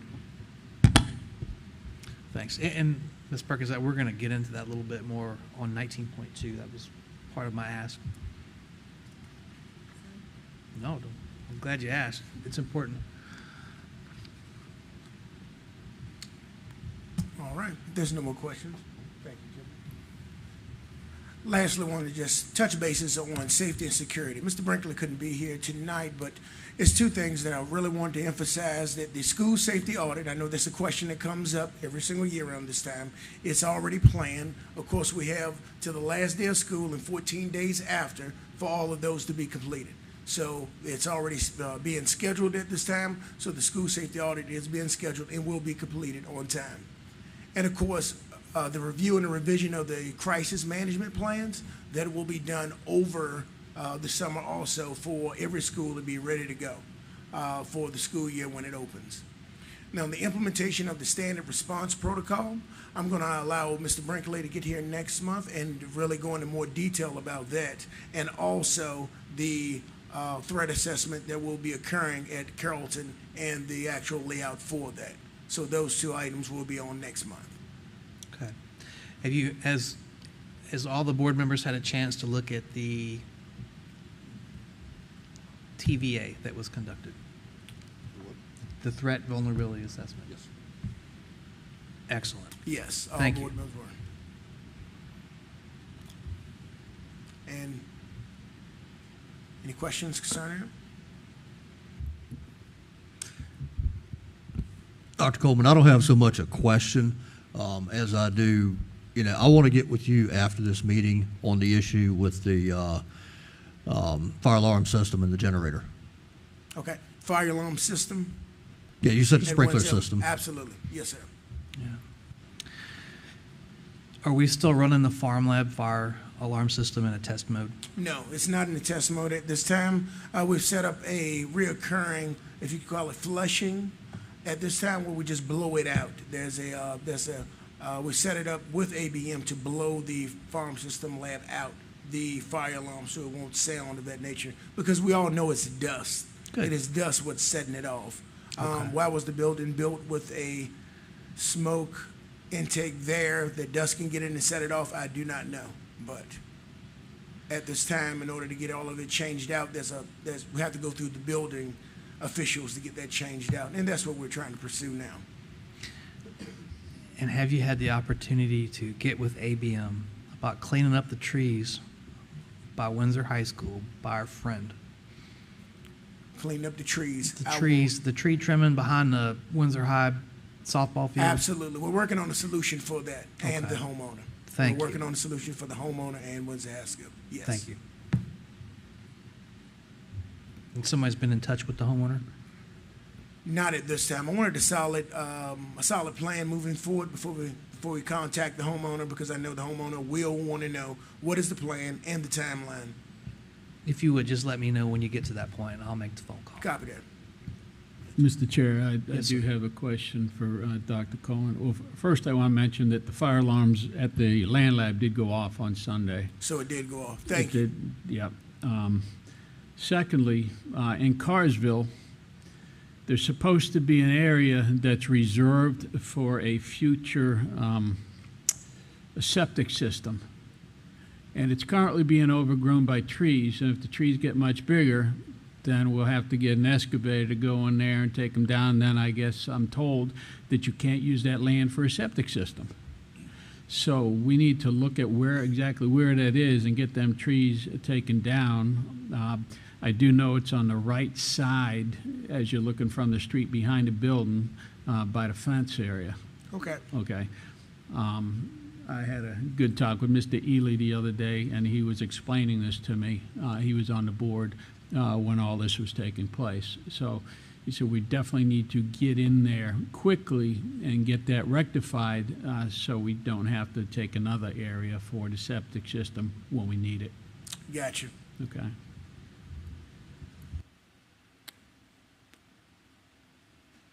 All right, are there any more questions or comments? No, sir, thank you. All right, thank you. Board members, I suspect Ms. Getson, Ms. Magner will take a while for the next one. Do y'all want to take a quick recess? 5 or 10? 5-minute recess.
Check, check. All right, back in session. Ladies. All right. All right, so we have a presentation tonight on special education.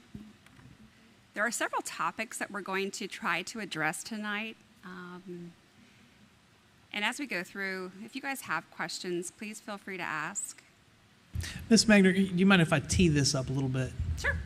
So for the folks that are listening in the audience, there's been questions and conversations over the past several months with the budget efforts about why Wight County Schools staff numbers have increased and why costs have increased, why we need more teachers,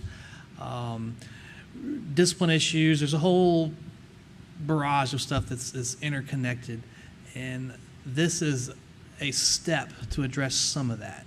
So I asked Mrs. Getz to put this together, and that's kind of the point behind it. So, and we're also going to check a box and call this professional development training for the board, because I think this is pretty new for certainly myself, and I would assume most other board members. So you ladies are going to give us cost-free professional development training. Thank you. Okay. All right, so the first thing we're going to talk about tonight, and this is awkward for me, so just let me know if you can't hear me, is the difference between IDEA and Section 504. So in the school setting, students with disabilities are protected under two different laws. One is the Individuals with Disabilities Education Act. We refer to that as IDEA. And the other is Section 504 of the Rehabilitation Act of 1973. That's referred to as 504. IDEA is a federal special education law for students with disabilities. And in order to qualify under that law, you have to actually qualify as having a disability. Currently, there are 13 disabilities that are identified. They range from anything from autism to deafblindness, deafness, developmental delay, emotional disability, hearing impairment, intellectual disability, multiple disabilities. Those are the first 8, for example, that the state identifies. The disability has to impact a student's educational performance, and it also has to require what we call specially designed instruction. So it's almost like a two-pronged test. You not only have to have the disability, but it has to have those two impacts. Sure. I'll just give an example. Who is charged with determining both of those? So the school would have to convene an eligibility team to make that determination. And there's actually even a process to get to that point. The team would first start at what's called a child study, where a parent or community member or teacher could say, hey, I suspect a student or my child has a disability.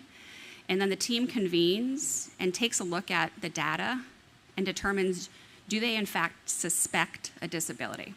If there is no suspicion of a disability, then it stops there.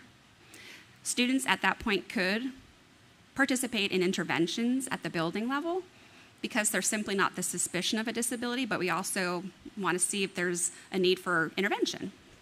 But if the team says, hey, there's enough information here that we do suspect a disability, then the child study team can ask the parent if they will give permission to conduct evaluations to help us understand if there in fact is a disability. And so once those evaluations are completed, that then goes to the eligibility committee to determine if in fact there is a disability. And if there is a disability, does it then meet those two requirements? Does it impact that student's educational performance? And does it require specially designed instruction? So if I may give you an example. If a student is identified or diagnosed as having attention deficit hyperactivity disorder, ADHD, we hear that a lot, right? A student is diagnosed with ADHD. The student is in a general classroom and is performing BC average work. You may not be able to meet the must affect educational performance. So that student may or may not, depending on the eligibility, qualify. So just because you have a disability doesn't automatically mean that you're going to qualify for special education. You have to meet those two standards.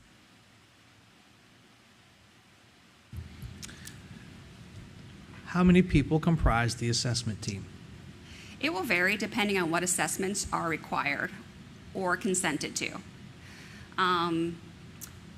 The Child Study Committee might suspect a speech-only disability, and in that case, that team or that evaluation would only require a speech pathologist to complete that assessment. The team then would always have that evaluator. The general education teacher is always required. The LEA, which is the school administrator. So it could be as small as that. The team could be a larger team. If we think there's something more significant, we could involve and include a psychologist, social worker, speech pathologist, occupational therapist, physical therapist. I also have on staff hearing and vision therapists or service providers. So depending on what we suspect, that team can be quite large. And all those staff members that you just mentioned by profession, are they required to be on staff? They are required if I have students who require those services. Currently, we have students that require all of those services in our division. Okay. All right.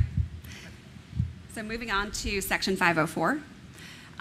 That is a federal civil rights law, and that's in place to stop discrimination against people with disabilities. A child must have any type of disability that interferes with their ability to learn in the general education classroom. The disability must substantially limit one or more basic life activities, and it is a much broader requirement in this case. So a student might not qualify for an IEP under IDEA, but they may in fact qualify for a Section 504 plan in this case. What's interesting about Section 504 is that a student might in fact be eligible under Section 504, be found eligible, but not require a plan to be written. I don't follow that. So because the law has somewhat relaxed in the sense that if I have a medical condition, I do in fact qualify, but I might not need any accommodations, so therefore I don't need a plan. So if a student has maybe a peanut allergy, maybe carries an EpiPen, they may have a medical plan. They would qualify for a 504, but they don't need one. They have a medical plan. What are the ramifications on the school for that? So if they have a condition but they don't need a plan, do we have requirements because we have a student that has the Section 504? Yep, so in those cases, we do actually maintain their eligibility, and we meet to determine annually if they need a plan, and we document whether or not each year they require that plan or not. If I may, right quick, you kind of lost me on the example of the peanut allergy or the EpiPen. Sure. How would that actually qualify as a disability? Because it's a medical diagnosis, it actually meets the letter of that law, in that it substantially limits their basic life activity, in the sense that should they come in contact with that peanut, either through intake or through touch, it could in fact cause them to react and impact either their breathing or however that allergy impacts that student. So without the introduction of the peanuts or anything else they may be allergic to, fully functional, absolutely Correct. normal day-to-day life. Mm-hmm. And yet that would be considered a 504? Yes, because we might have to go into the cafeteria and designate a table to be cleaned. We might have to make sure that students who sit next to or nearby don't have those snacks. So those are accommodations that would equal or level the playing field or make that student have accessibility to their classroom. Okay, thank you. There are a wide variety of medical conditions that our students have in our division currently, and they have 504 plans. And we actually have numbers for you in the presentation to come, so you can see, how many students we actually work with who have disabilities. The biggest takeaway for this slide is the fact that you have the difference between a student who qualifies under IDEA, who requires specially designed instruction, versus a student who has a disability and qualifies under Section 504, who really just requires the accommodation and accessibility of that classroom or general education environment. Does either IDEA or 504 bring funding from the federal or state government? The grants that we often talk about that are specific to special education, so 611 and 619, those are, that is special ed funding under IDEA. I'm trying to figure out how to say this appropriately. Does the grant funding that is brought in for these programs, do they offset any potential additional cost over a student that may not have a 504 or a disability? Are you asking, is everything funded through the grant? Yeah, how much of that funding does this effort actually cover? It's kind of a loaded question. I know it's very difficult to try to answer that, but No, I mean, there's supposed to be an equal share between the local budget and what the state provides us. Right. If that answers your question. So there's a local match that we're expected to spend also. Okay. Maintenance of effort. Yeah. Sorry. No, you're fine. And so, what the state gives us through the 611 and 619 grants are not intended to pay for everything that our kiddos would require. It's supposed to be really just above what the local division would, be paying for. But there is supposed to be an equal match from the local division. so if, let's just say, for instance, next school year starts and we have a student that gets enrolled that has a new disability that requires a person with a new skill set, will the grant funding cover that person's salary for the new skill set? No, that would typically come from the local budget. Okay.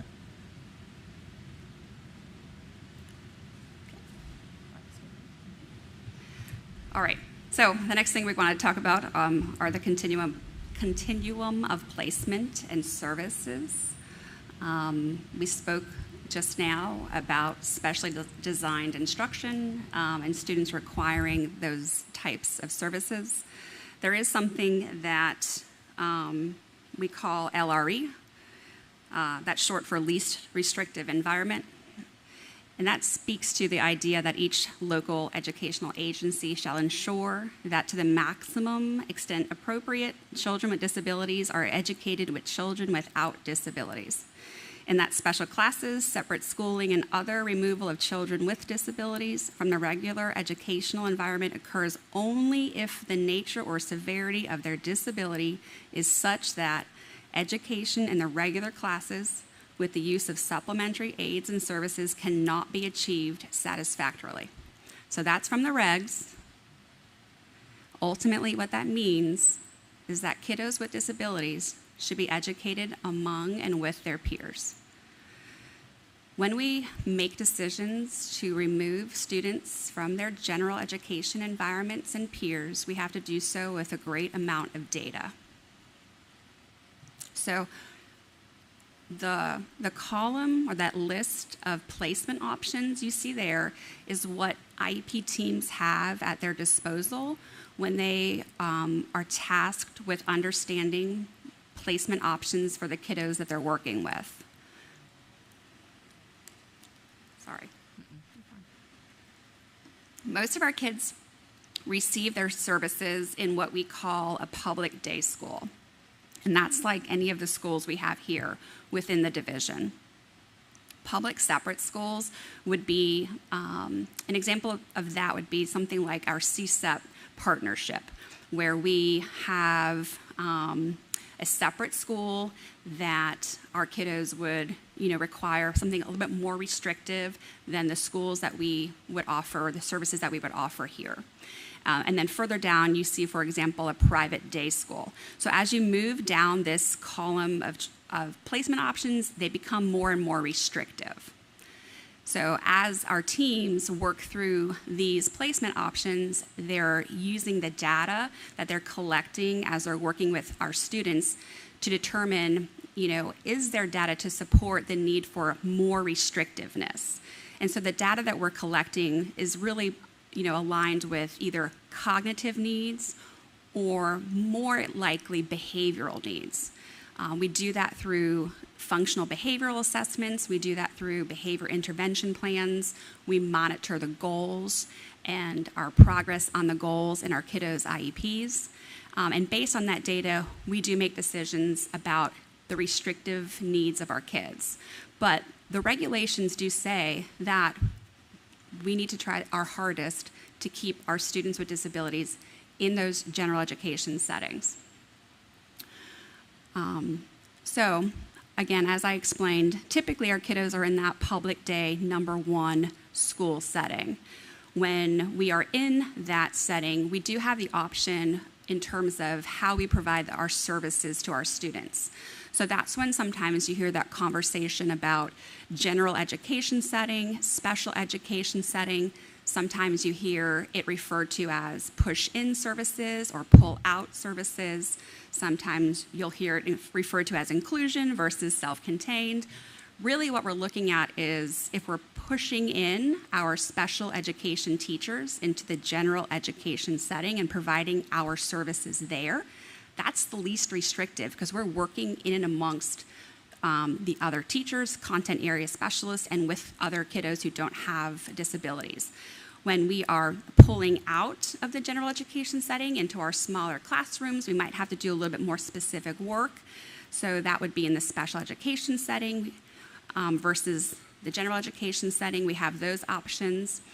Inclusion versus self-contained, you might hear us talk about that. Inclusion, again, is back in that general education setting, but some of our kids, even within that public day school placement, might require a self-contained classroom where they spend most of their time with students who have disabilities like theirs, but push back into that general education setting for things like lunch, resource, recess, and other activities that they can do within their general ed classroom that are at their ability level.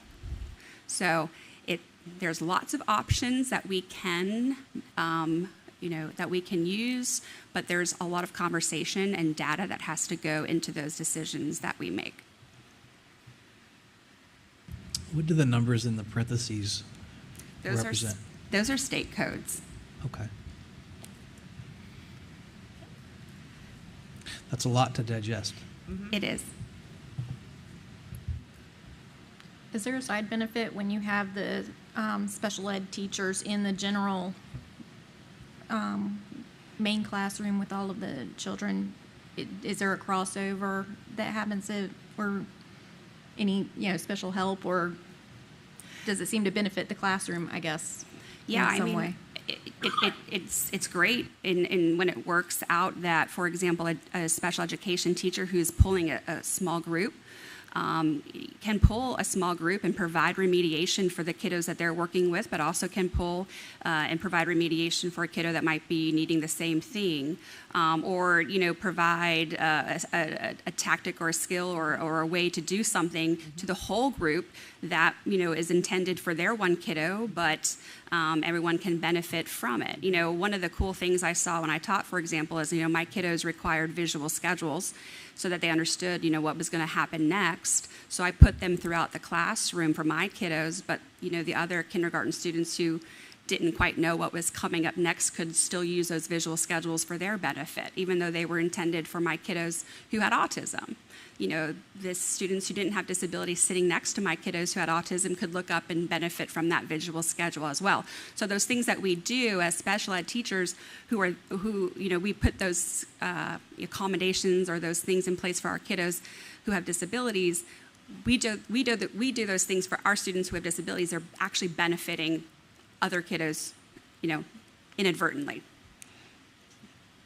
If that makes sense, sorry. It does.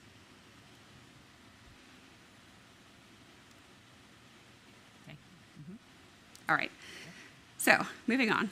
Disciplining students with disabilities. These are heavy topics, and like one slide, these heavy topics is really difficult. So we're trying very hard. But disciplining students with disabilities is something else you guys asked us to talk about. There are two different types of removals, short-term removals versus long-term removals. School personnel may short-term remove a child with a disability from their current educational setting to an appropriate alternate educational setting, other setting, or even suspension to the extent those alternative settings are applied to a child without disabilities. Again, these are regs. What the takeaway from that is that up until 10 days, which is what a short-term removal is, we can discipline a student with a disability as we would a student who does not have a disability. So again... And is that IDEA or 504? Yes. Either way? Yep.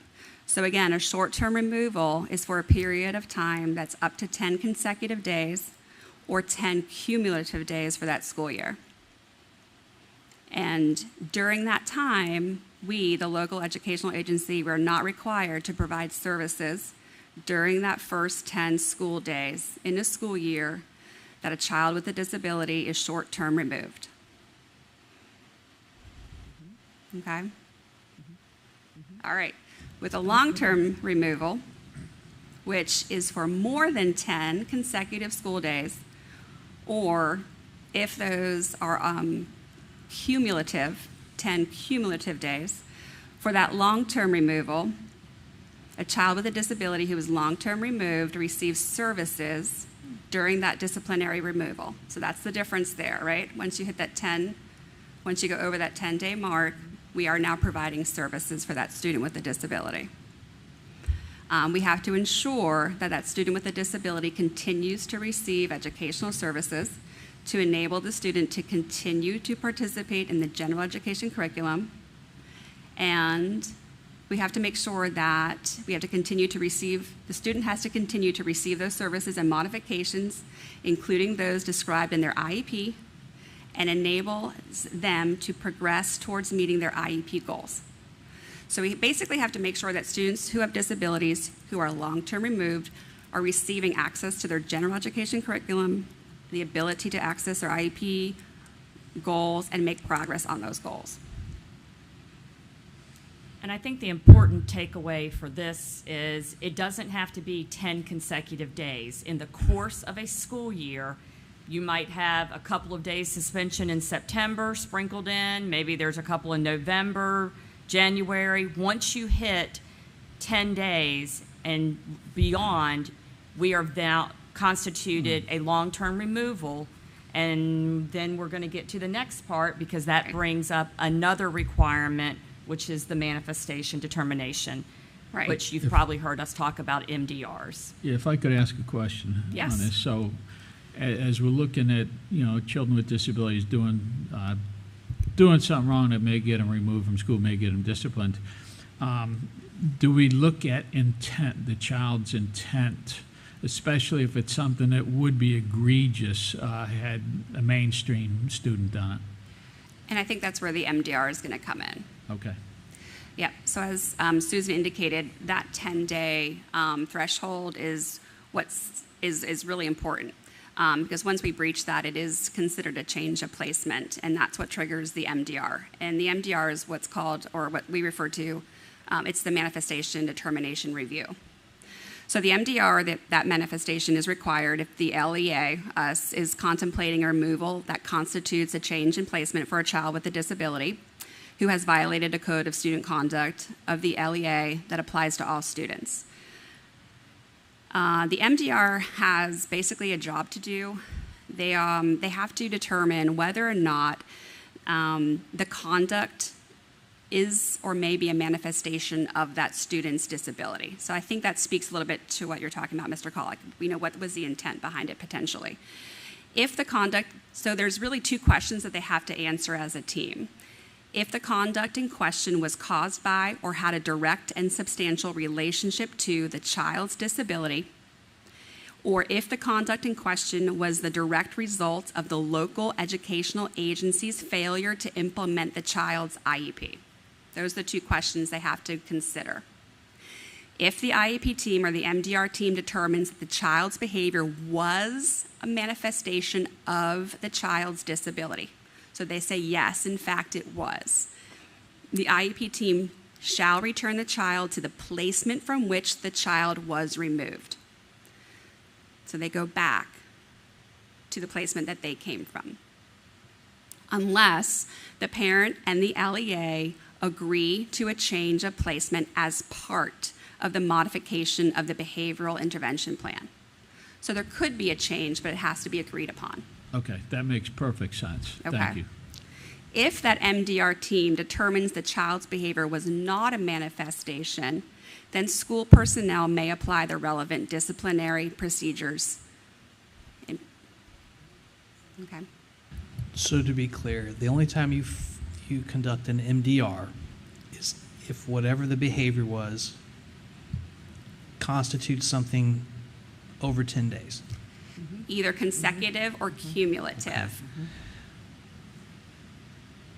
And then the MDR has to determine if it was related to the disability. They have to answer those two questions. What if the behavior was physical in nature and the MDR determined that, yes, that behavior was a result of the disability? Then the IEP team shall return the child to the placement from which the child was removed. That student does get the right to go back. Are you going to tell them about the 45-day rule? Okay. How many people form the MDR team? It could vary, but it is similar to the IEP team. So you would have to have the LEA, which typically is school administrator, general education teacher, case manager. Often we have the school psychologist and/or social worker to help understand the eligibility, how that student qualified, their disability. So 5-ish? 5-ish. If you had to make an estimated guess, how long does it take to conduct the MDR? Again, it's going to vary. I've seen them go as long as 2 to 3 hours. I've seen them wrap up within 30 to 45 minutes. 10 minutes. Okay. And this happens during the normal school day? Yes. So if you have to pull 5 or 6 people Often, yep. out of their normal job Mhm. for 10 minutes or 3 or 4 hours. 3 or 4 hours, yeah. Whatever those people do during the normal course of their day has been paused. Right. And Mr. Chair, I can give you a good example offline. It personally happened with us, so it could probably add some value to your knowledge.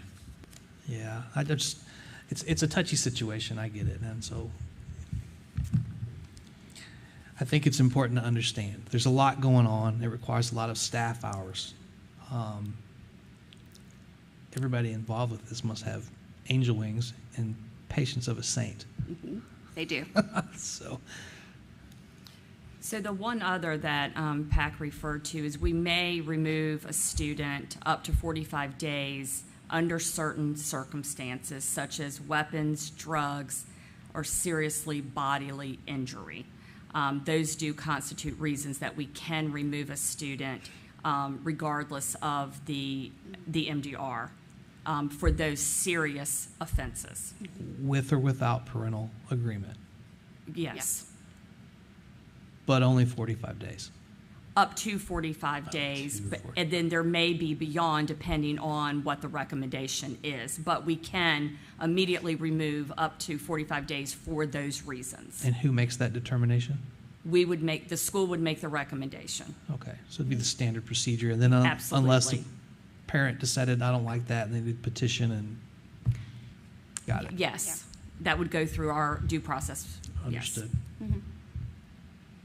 Is there any kind of remediation type plan, a behavioral plan to help fix these issues, or do we just say, hey, you're being a problem? And No, actually, and part of all of these processes, especially through the MDR, and even really prior to getting to that point, right? If we see students that are collecting these 2 and 3 day suspensions, one of the things that we encourage teams to look at is, do we have behavior goals in the IEP currently? Do we have behavior services being provided to that student? Is there a functional behavior assessment already being conducted? If not, let's get permission from that family to start that process. That process involves collecting data on what triggers that student's behavior and what can we replace, that's more appropriate. Putting in place a behavior intervention plan. Sometimes students have behavior intervention plans in place, but they're from previous school years with previous staff members. So we want to take a look at those, update them, make sure that they include current staff members, current environments. So all of those things are part of that process that we want to be able to make sure are in place, because ultimately, if something is happening, we need to be proactive about putting services and procedures in place for that student so that we can kind of reduce what's causing these suspensions. what's the time frame? It does take some time, right? Because in FBA, we want to collect data over the course of at least 2 to 3 weeks so that we have good information to write that plan from. If we don't take good data, then the BIP, that behavior intervention plan, is not going to be a good plan. So it does take some time, but ultimately, if we get a good plan in place, we do see it work. So on the front end, it could take a few weeks to get started, and then tweak along the way. So it does take some time. How long does it take for a child to be identified as needing, one of the behavioral plans that we have? Well, not behavioral, but a need, the 504, Yeah, so at the time of referral, if the team at the time of referral says, yes, we do suspect a disability, and the parents give us consent, we do have 65 business days to conduct that evaluation. That typically equates to about 90 calendar days. And then once we find student eligible, we have 30 calendar days to write the plan for them. So the front end is always more time consuming. Once that plan's in place, we have to review it every year. We can review it at any point throughout that year upon request of either a teacher or a parent, but annually is a requirement. Are we appropriately staffed to make these assessments in a timely manner? We hit all, thank you. Yeah. Susan's like, you hit your timelines. I hit all my timelines. Yes. But, yes, but are we fully staffed today? We're not. And that was honestly my request, to have my clinicians on a separate pay scale, because currently my clinicians who do all of these evaluations and therapies for our kids are being paid about $10,000 less than our neighboring school divisions, and I can't keep them. I have 2 who've already been offered to go, and I have a current vacancy. So although we meet our timelines, it's on the backs of those ladies and gentlemen. So I just want to be clear. We have 2 current employees that are considered clinicians, so school psychologists, social workers, et cetera, who have been offered jobs in another division very close by. They will earn $10,000 more.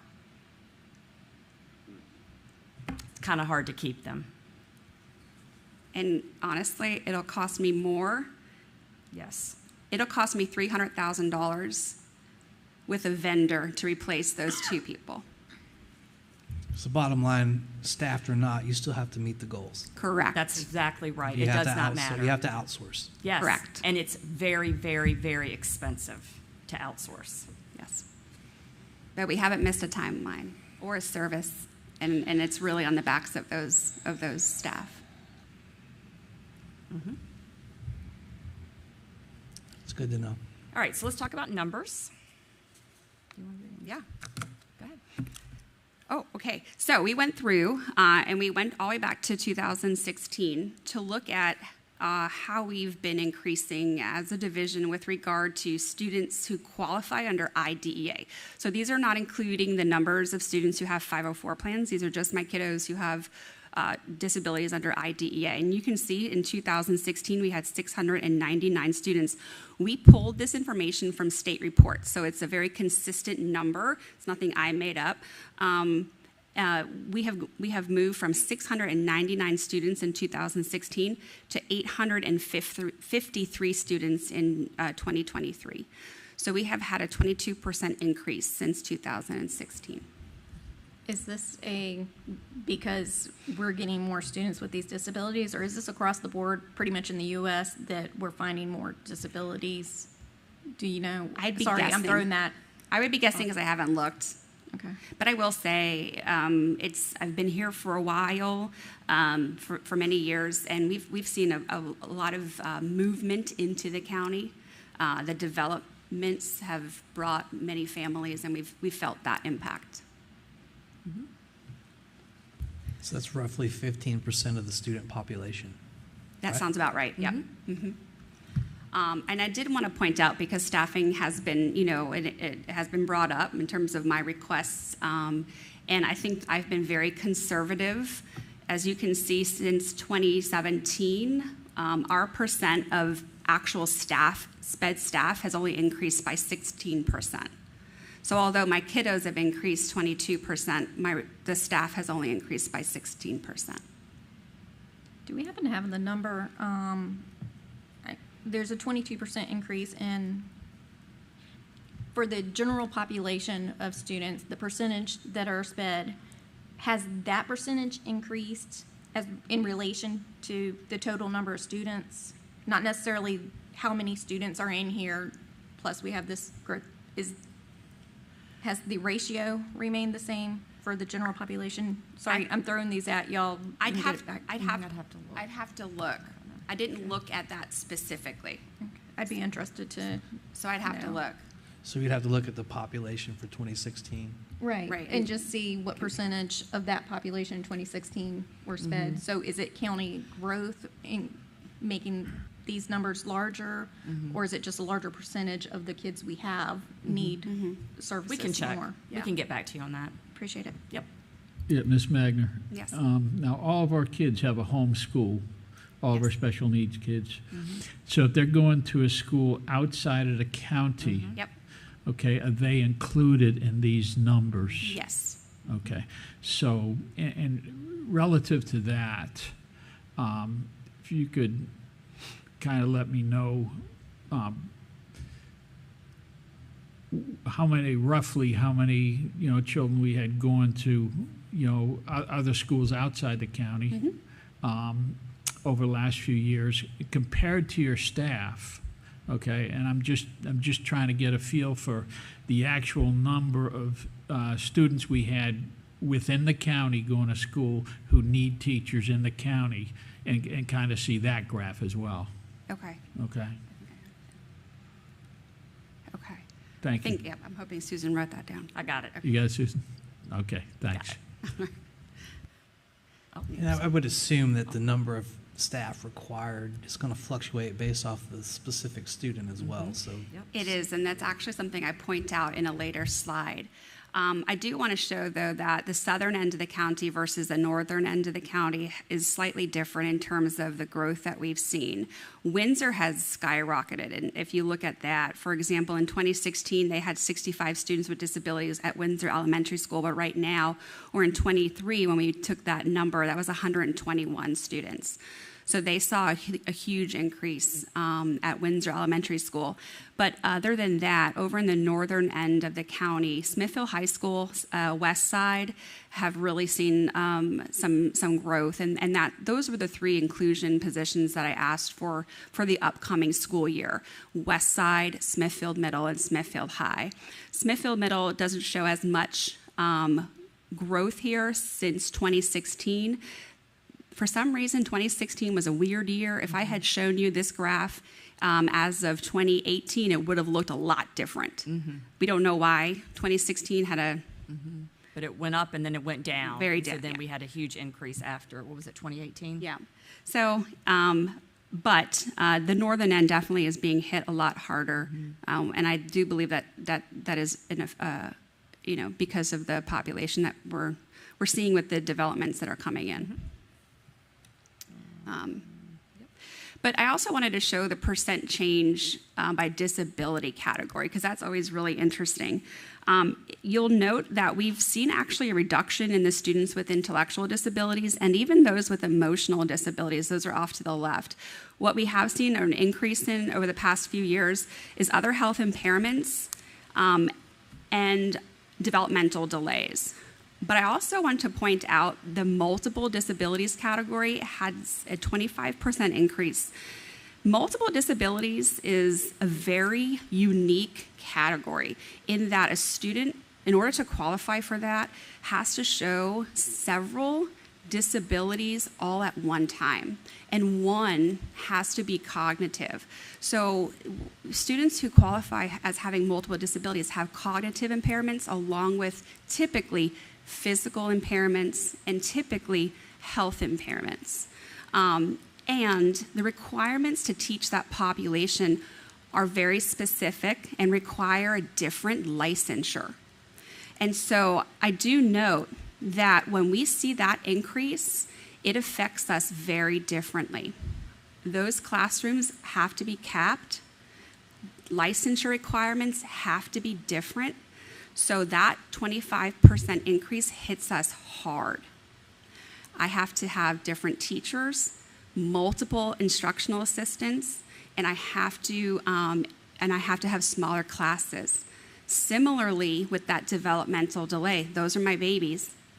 Different licensure requirements, multiple IAs, and I have to cap those classes. So they don't have the same teacher to student ratios as the other disability categories. So they hit us much harder. How does this play into school building capacity?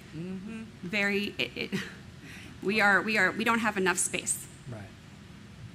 So when you say specialize in spaces, you may have a handful of teachers and IAs in a small handful of these students, but they have to be in their own physical space. Correct, and often they need larger rooms because we're talking 6 to 7 wheelchairs in one classroom. Equipment and so forth, yes. So when the design of the building may say you're at capacity for X number of students, Right. that's one thing. But when you look at it in this aspect, your capacity may be considerably different. Correct. Yes.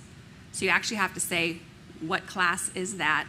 How many kids are in there versus what the building capacity says should be or could be in there. Absolutely. It all ties together, doesn't it? Yep. Yeah, if you go from 1 to 2 to even 3 classes, that really That's restricts the amount of students you can have in the school overall. What about the logistical issues? If you have to have the different specialties in those particular classrooms, is that affecting when they're available to other? So you wouldn't be able to have one traveling from Smithfield High to Smithfield Middle if you had somebody that has the multiple. Right. So I think maybe you're referring to like some of the specialists that we have, like. Right. When you have these cases with the multiple disabilities where you have to have multiple people in the room, I guess, to cover those needs, and those are requirements. Yes. Yeah. So those are taking the people away from being able to travel to some of the other schools, meet some of the other requirements. Is So that we what have I'm to hearing? staff full teams in multiple buildings. Yep.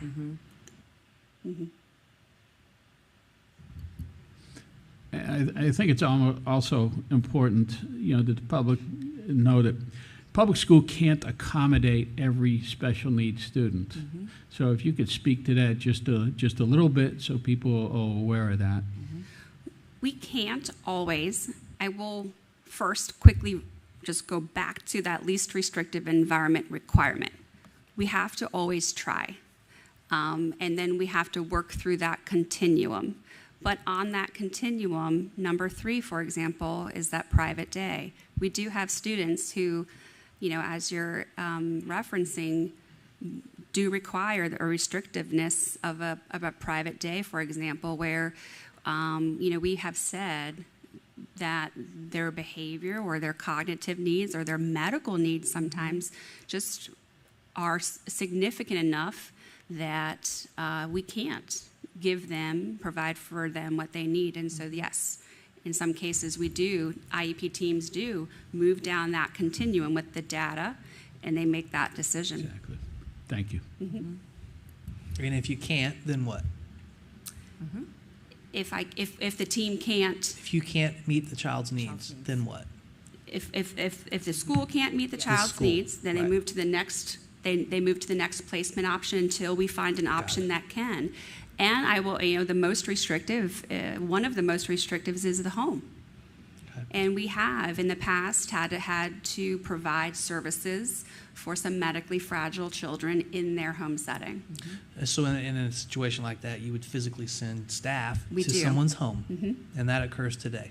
Yes, in fact, we do employ a home-based teacher, and that's his one job, is to go into the homes of students who have those needs. And also, private day is often funded through the CSA. Yes, thank you. It's Community Services Act. And that would not come from the school division's budget. Thank you, sir.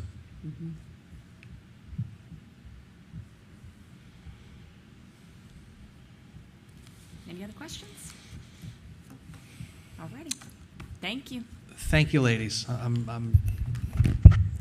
It's an overwhelming amount of information. It is. Just send more questions later. It's eye-opening.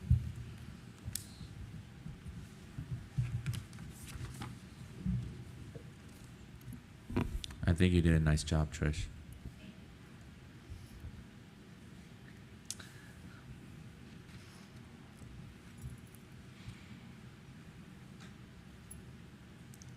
It's all you, ma'am. There we go. Good evening, Chairman, members of the board, Dr. Kramer. So I am going to give you an update on the Isle Maritime Trades Academy, which was approved, I guess, about 2 weeks ago now by the Department of Education. So we are very excited, unanimously approved, might I add. Hold on.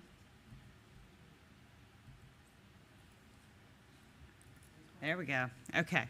So the mission of the Maritime Trades Academy, I'm not going to read this to you, but we're using an innovative and integrated experience based in work-based learning principles to bring students ready for the workplace in maritime trades, specifically in welding and electrical. We'll focus on specific pathways within those that align with jobs that Newport News Shipyard has indicated they are in desperate need to fill. It's a 2-year cohort model enrolling high school juniors and seniors. So students come in as juniors and they are placed in, they get their option of one of 2 career pathways, electrical or welding. It serves at capacity 80 students as of right now, so that would be 40 juniors and 40 seniors, 40 in the first year, moving up to 80 in the second year. The students will be taking dual enrollment courses in addition to their high school courses. At the end of the program, the students earn an Associates of Applied Sciences in maritime welding or maritime electrical trades in addition to their high school diploma. So it is a true dual enrollment opportunity for students. The welding pathway has foundational courses including all of their safety, general welding, career studies, professional pipe career studies. And then you see there the 3 specific trades that are aligned that students choose from for their work-based learning pathway, and that's pipe fitter, structural fitter, and marine coating, which I'm I don't know a whole lot about marine coding yet, but I'm told that it's not just basic painting. No, I see you shaking your head. On the electrical pathway, they also have those safety and drafting pieces, practical electrical career studies, additional courses in power distribution systems, industrial electricity programs and controls. And then on that side, students have the opportunity to choose from basic marine electrician, outside machinist, and sheet metal worker. And so all of these lead to a applied associate's degree in technical studies. So it's not a transferable, it doesn't go to a four-year college, but it is a trade degree, so a two-year degree. We are obviously in partnership with Paul D. Camp. They are the fiscal agent and the true leaders of the lab school. Our contribution to that is really the facility. They'll be housed, students will be housed at Windsor High School and at Smithfield High School for their respective courses, while also using the Smithfield Center for some courses, and also what Camp refers to as WETIC, which is the Innovative Trade Workforce Innovation Trades Academy. They're opening a center specifically for trade academies. And so we will have facilities that we will contribute to this, faculty and subject matter experts. Our own welding instructor and our building trades teacher are part of the planning and design and course development. Testing support, transportation, and meals while students are on campus. Student support, much like Ms. Magner was just talking about, if students have special needs, things of that nature, we would provide that sort of instruction in the way that we would for any other student. And then we will have representation on their governing board and on their advisory board. Newport News Shipyard is our business partner in this endeavor. They are also providing subject matter experts, mentors, tours, job shadowing opportunities, mock interviews, and then this is my favorite part, guaranteed interviews for completers of the program. So any student who graduates from IMTA and Isle of Wight County Schools will be guaranteed an interview at the shipyard. It doesn't guarantee them a job, but it does guarantee them an interview. And they'll be working with us to help students prep for interviews and understand what will be expected of them in the workforce. They will also have a seat on our governing board and on the advisory board as we continue to move forward. So we're really still targeting our CTE students. The initial and primary student population would be from Isle of Wight County Schools. There are options for lottery and tuition paying students from other schools in the region. They have to be in the Paul D. Camp service area. So we'd really be talking about Surrey, Southampton, Suffolk, those sorts of places. We expect interest to skyrocket in this program once the word gets out, because let's be honest, it's a pretty cool opportunity. But we do believe that the program will be sustainable and also provide high quality workforce pipeline for jobs that exist and will continue to exist for the foreseeable future. You know that there's 20,000 jobs already slated for this area in these particular trades. So we know that these students will have good, sustainable, gainful employment and not earning minimum wage either, earning a livable wage, which is exceptionally important. So a day in the life of a student at the IMTA.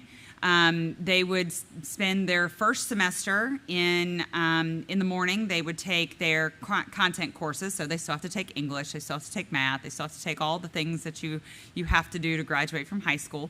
Classes would rotate on a Monday, Thursday, and Tuesday, Friday basis. So think AB to a degree, with Wednesday set up as a day for hands-on remediation, review, intervention. If a student needed a course, say Virtual Virginia or on Apex, to fulfill a high school credit. But it could also be used for them to get extra lab practice or to go on specific field trips or to go and actually do the job shadowing type opportunities without interrupting their course content. And then in the afternoons, it's immersive. So they are in the welding lab, or they are in the building trades lab, or they are on a job site. So that's the intent of what their schedule looks like over the course of the 2 years. When you say on a job site, they're going to send them over to the shipyard? Well, they'll be able to do mentoring and job shadowing at the shipyard, but there are certain restrictions to who can be present there. Yeah, it's on lockdown. Yes. So we won't have them actually at the shipyard, but they will have opportunities to do real-world training in other places.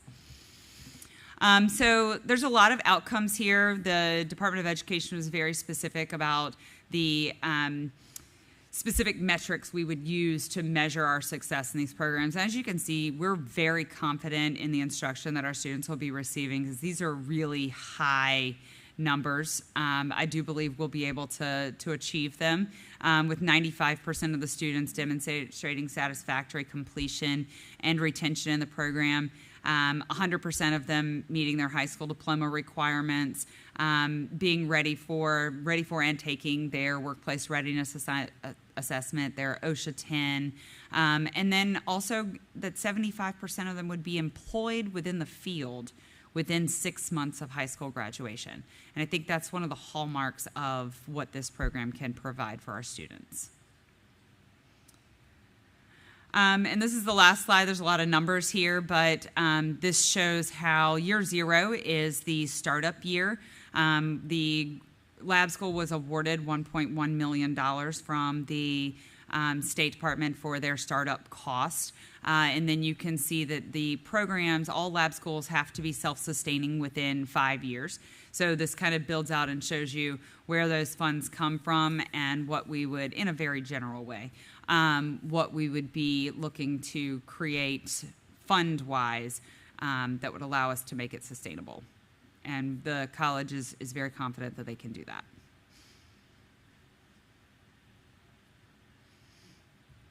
So what questions do you have? This isn't a question, it's more of a statement, but your IMTA outcome slide, I would love to see a poster made of that and placed in each of the facilities where the students will be learning. I will certainly pass that along to the colleagues. I can control our facilities, but not theirs. Yeah, I think I really want to see if we can achieve that. I think these are great outcomes. Absolutely. It's very exciting. I tip my hat to you for all the work that you put into making this happen. Thank you, sir. Mr. Chair, if I Yes, may, sir. huge thank you to Dr. Kale, who represented our school division with our partners, specifically Camp Community College, as they submitted the application to the state. And this is a huge deal. Significant dollars. Can you go back to the slide where the funding, we're looking at $1 million to help us prepare and plan for this initiative. And another really important number that was stated, and I think it warrants stating again, I attended a breakfast last year with the president of the Newport News Shipyard for Huntington Ingalls Industry, and they mentioned that number. In fact, you were there with me, Mr. Cunningham, that's right. They mentioned that number, 20,000 jobs, and this is not across America, this is in this region. So students will find employment. They are in dire need for employees to fill these slots. And we have this amazing opportunity now through the governor's initiative, the lab school, and ours is the Maritime Trades Academy. This is a huge success for our community and certainly for our students in our schools and our families here. Huge deal, huge accomplishment. Again, thank you, Dr. Kale, for your efforts. And I just can't say enough about this. And we presented before, Dr. Kale and I were, 3 weeks ago now? I suspect 2 to 3 weeks ago. We had to go to Richmond as we presented the final, in the final stages. And actually one of the members from the state board walked out with this and couldn't say enough good things about Camp Community College as well as Dr. Kale and the work that we've done. And we passed with flying colors. So again, a huge accomplishment for our community. And thank you again to all of our partners, Huntington Ingalls Industries, Newport News Shipyard, Camp Community College, and certainly to Isla Wight and our representative, Dr. Marcia Kale. Absolutely. I do want to just add the 1.1 million is the startup cost. You see the top number there, the per pupil per year funding. That is also what comes from the lab school grant. So the total is a little over $2 million for the lab school. There's a per pupil allocation for the first 4 years, which is why they demand that you become self-sustaining within 5. So I just wanted to point that out. The total amount from the lab school fund is a little over $2 million. And since we're mentioning funding, there are conversations at the state level regarding this and sustaining this beyond so that the locals do not have to absorb this full cost in the coming years. So I will certainly keep the board apprised of that conversation and where we land, but at least for the immediate future, there's funding. But long term, we may have to find ways to fund this via some other means.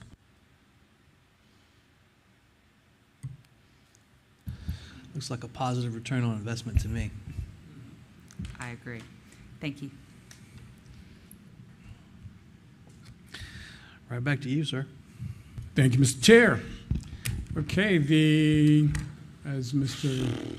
Elliott pulls that up, we'll start with our ISLE Award presentations for the month of April. Top left, there we have it. The Inspire Award recipient was Miss Betty Ward, one of our talented bus drivers. Top right, the Succeed Award was presented to Mr. Todd Christensen, our Director of Support Services, who presented earlier this evening. Bottom left, the Empower Award recipient was Miss Megan Wilson from the Blackwater Regional Library at the Carrollton branch for support that she showed our students at Carrollton Elementary School. And bottom right, again, our very own, the lead award recipient was none other than Miss Laura Sullivan, our Human Resources Director. A round of applause for our ISLE Award recipients. Next, the month of the military child.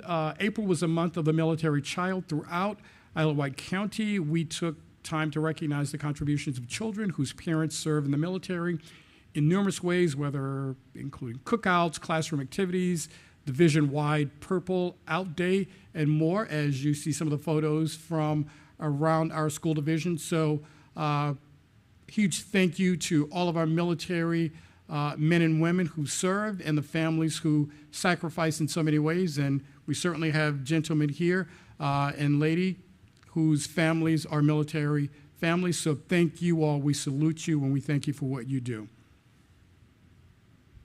And a round of applause for you all as well. Hardy Career Day. On April 12th, Hardy Elementary hosted a career day. The event featured more than 35 presenters exposing students to a wide variety of career pathways. So not only do we want to share what's occurring here from the administration, but we would like to feature what's occurring in our schools as well. Our Gifted and Talented Night. This was mentioned earlier. On April 18th, Wight County Schools held the inaugural Gifted and Talented Night, showcasing the unique gifts and talents of our gifted students, students enrolled in Math Plus classes, and students enrolled in fine arts at all levels. The event was open to community stakeholders and families. Each school was represented, and over 250 students either presented or performed at the event. It was an awesome evening, and thank you, Chair Marsh, for being present as well, as was mentioned earlier. Next, the Virginia Department of Education and the Virginia School Board Association Land Lab visit. Thank you to the VSBA President, Dr. Patillo, the current president of VSBA, and members of the VSBA Board were there as well as Dr. Dave Myers from the Virginia Department of Education. We thank them for visiting the Isle of Wight Agriculture Land Lab. And thank you, Land Lab students, Mr. Brittle, Mr. Judkins, for representing our school division so well. And thank you to Vice Chair Wooster and Board Member Collick for being present as well. Next, the Battalion Blast. Colonel Bedoyan, First Sergeant Hunter, and the awesome students from the Smithfield High School JROTC program. They were competing in a number of events, and they even allowed me to participate a little bit as well. Thank you tremendously for inviting me, students and staff, and a great job all. And I forget which group it was, but the group in the middle actually won the competition. I hasten to say which group that was. I don't want to mention the wrong name, but they actually won the competition. So congratulations to them all. Next, the Special Olympics. Thank you, staff and students from both Smithfield High and Windsor High for participating in the Special Olympics hosted by Suffolk County Public Schools. Our students and staff from both schools, Windsor and Smithfield, represented our school division very well. There's a photo of their photos of the competition, and we all, before the competitions, before the event started, we took a group photo. So a huge thank you to both schools, students, staff, and family members who attended that event to support our wonderful students. Next, Farm Day. Thank you to all who made the Farm Day a success. Thank you to Wight County elementary teachers and students for attending, and a special thank you again to the Agricultural Land Lab students who are always representing us well throughout the county and our community. Thank you again, Mr. Brito, our instructors, and Mr. Judkins for bringing the animals to the event, and thank you for being an integral part of the event, as you see there. And this event is not only open to Wight County students, but there are days where I think there are students and families from other school divisions and other schools outside of Wight County who take advantage of Farm Day. And again, our students and staff are a significant part of making that a very special day. As you see bottom right, Mr. Brittle, Mr. Judkins, and a number of our students are there. Next, our reverse job fair. Again, I extend a huge thank you to Mrs. Natalie Street and Dr. Marsha Kale for organizing the first inaugural CTE reverse job fair in our county, and it was held this very week at the Smithfield, the Smithfield Center, right? And thank you to our school board members, Mrs. Perkins and Mr. Collick. You were there. Thank you for being present. And thank you to, again, students and staff and prospective employers for being in attendance and supporting this event. Again, an awesome event, and it was a tremendous success. And just a few of the photos to help illustrate the outstanding day. So I'm sure Mr. Collick and Mrs. Perkins will probably reference that in their comments. And last, our Student Advisory Board. We mentioned this earlier, and both Connor and Samantha, our student liaisons, were part of the Student Advisory Board. So thank you to all the students who have served on the Student Advisory Board, their willingness to share their perspectives, ideas, and those have helped, I think, to help us better understand the needs of our schools and our school division from the perspective of our students. I greatly appreciate the time and the effort they have invested in attending these meetings. And today was actually our last meeting for the year. And no offense to you board members, but those are my favorite meetings to attend, working directly with our very talented students. So with that, that concludes my superintendent's update. Thanks, Doc. All right. 18.1, personnel report, action item.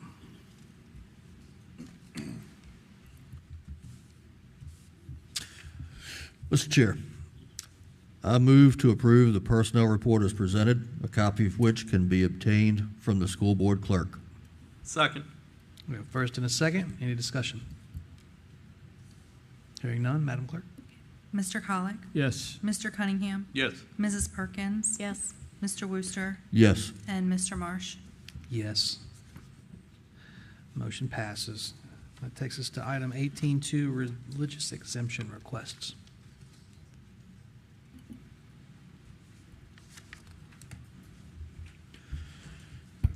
Mr. Chair,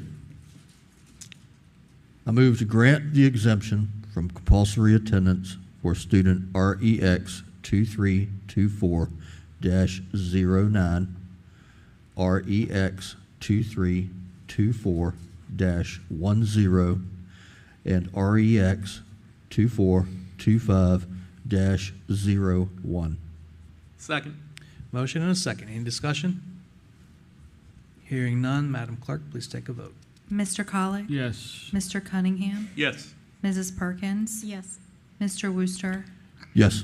Mr. Marsh? Yes, motion passes. 19-1, consent agenda. Mr. Chair, I move to approve the consent agenda as attached and presented. Second. Motion and a second. Any discussion? Hearing none, Madam Clerk. Mr. Colick? Yes. Mr. Cunningham? Yes. Ms. Perkins? Yes. Mr. Wooster? Yes. Mr. Marsh? Yes, motion passes. And that takes us to the additional item, item 19-2. Dr. Kramer, I don't know, maybe I'll tee this up a little bit. Sure. And as you're doing that, I'm going to ask Deputy Getz and Deputy Coleman to please come to the dais.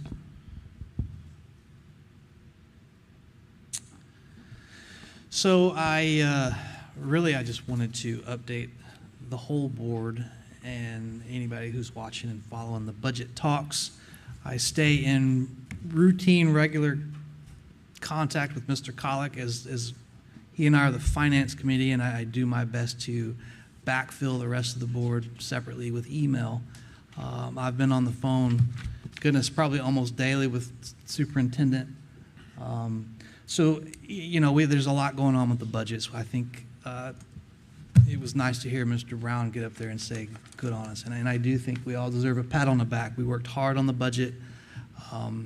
So now the supervisors, they have the difficult task of trying to figure out how big of a check they can stroke. And Mr. Cunningham, you didn't make it, but during their last work session, the rest of us were able to show up and kind of sit in the back. And here and there, they fielded some questions. We fielded some questions. Superintendent, Dr. Kramer, Ms. Getz was there. Short story is, I think we learned Monday that the county administrator's proposal did not take into account the 2% pay raise that was added the current fiscal year at midway point.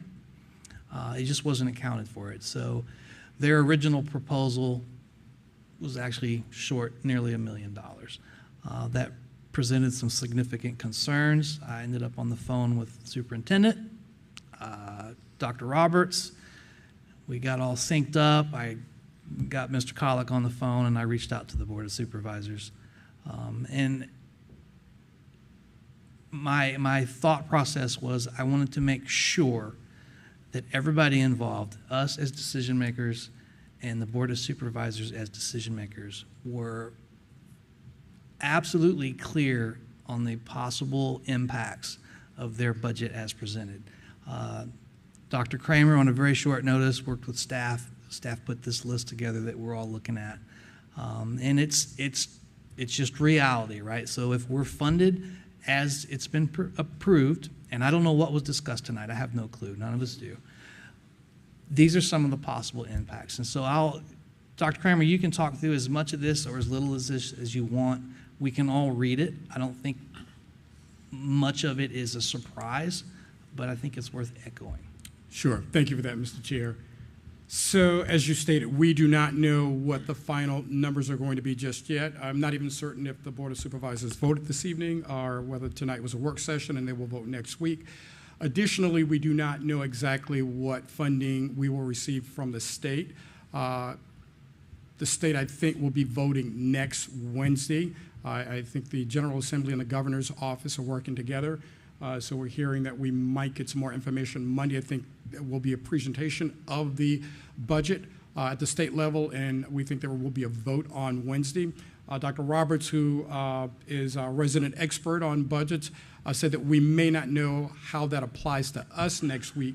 So having said all of that, we do not know what the final numbers are going to be for our county just yet. until there's a final vote, and we do not know what the state's numbers are going to be just yet. However, we must prepare for what we think we will be getting or not getting.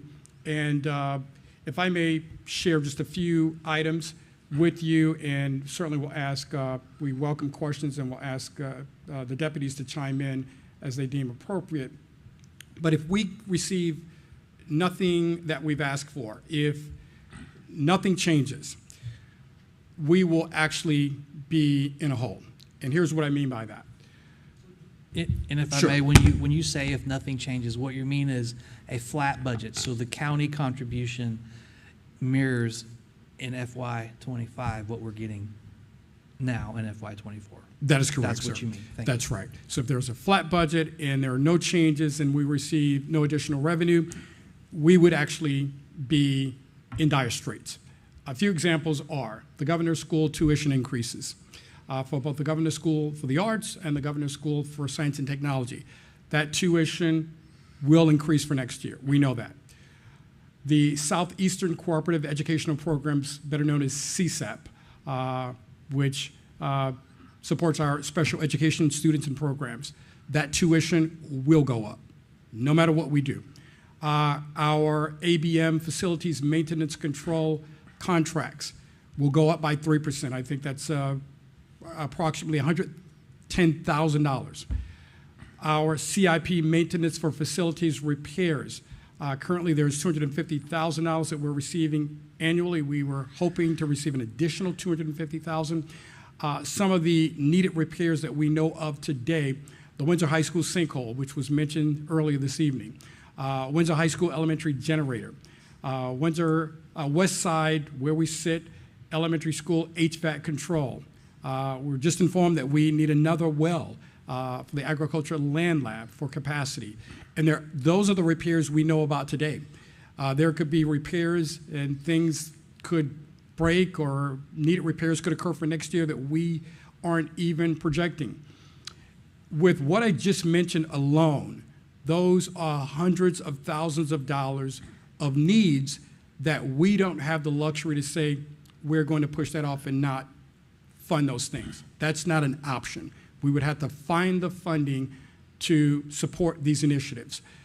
And that means that we would have to cut in other areas. And I'll state this, Mr. Chair, and allow the deputies to respond if they would like before fielding questions.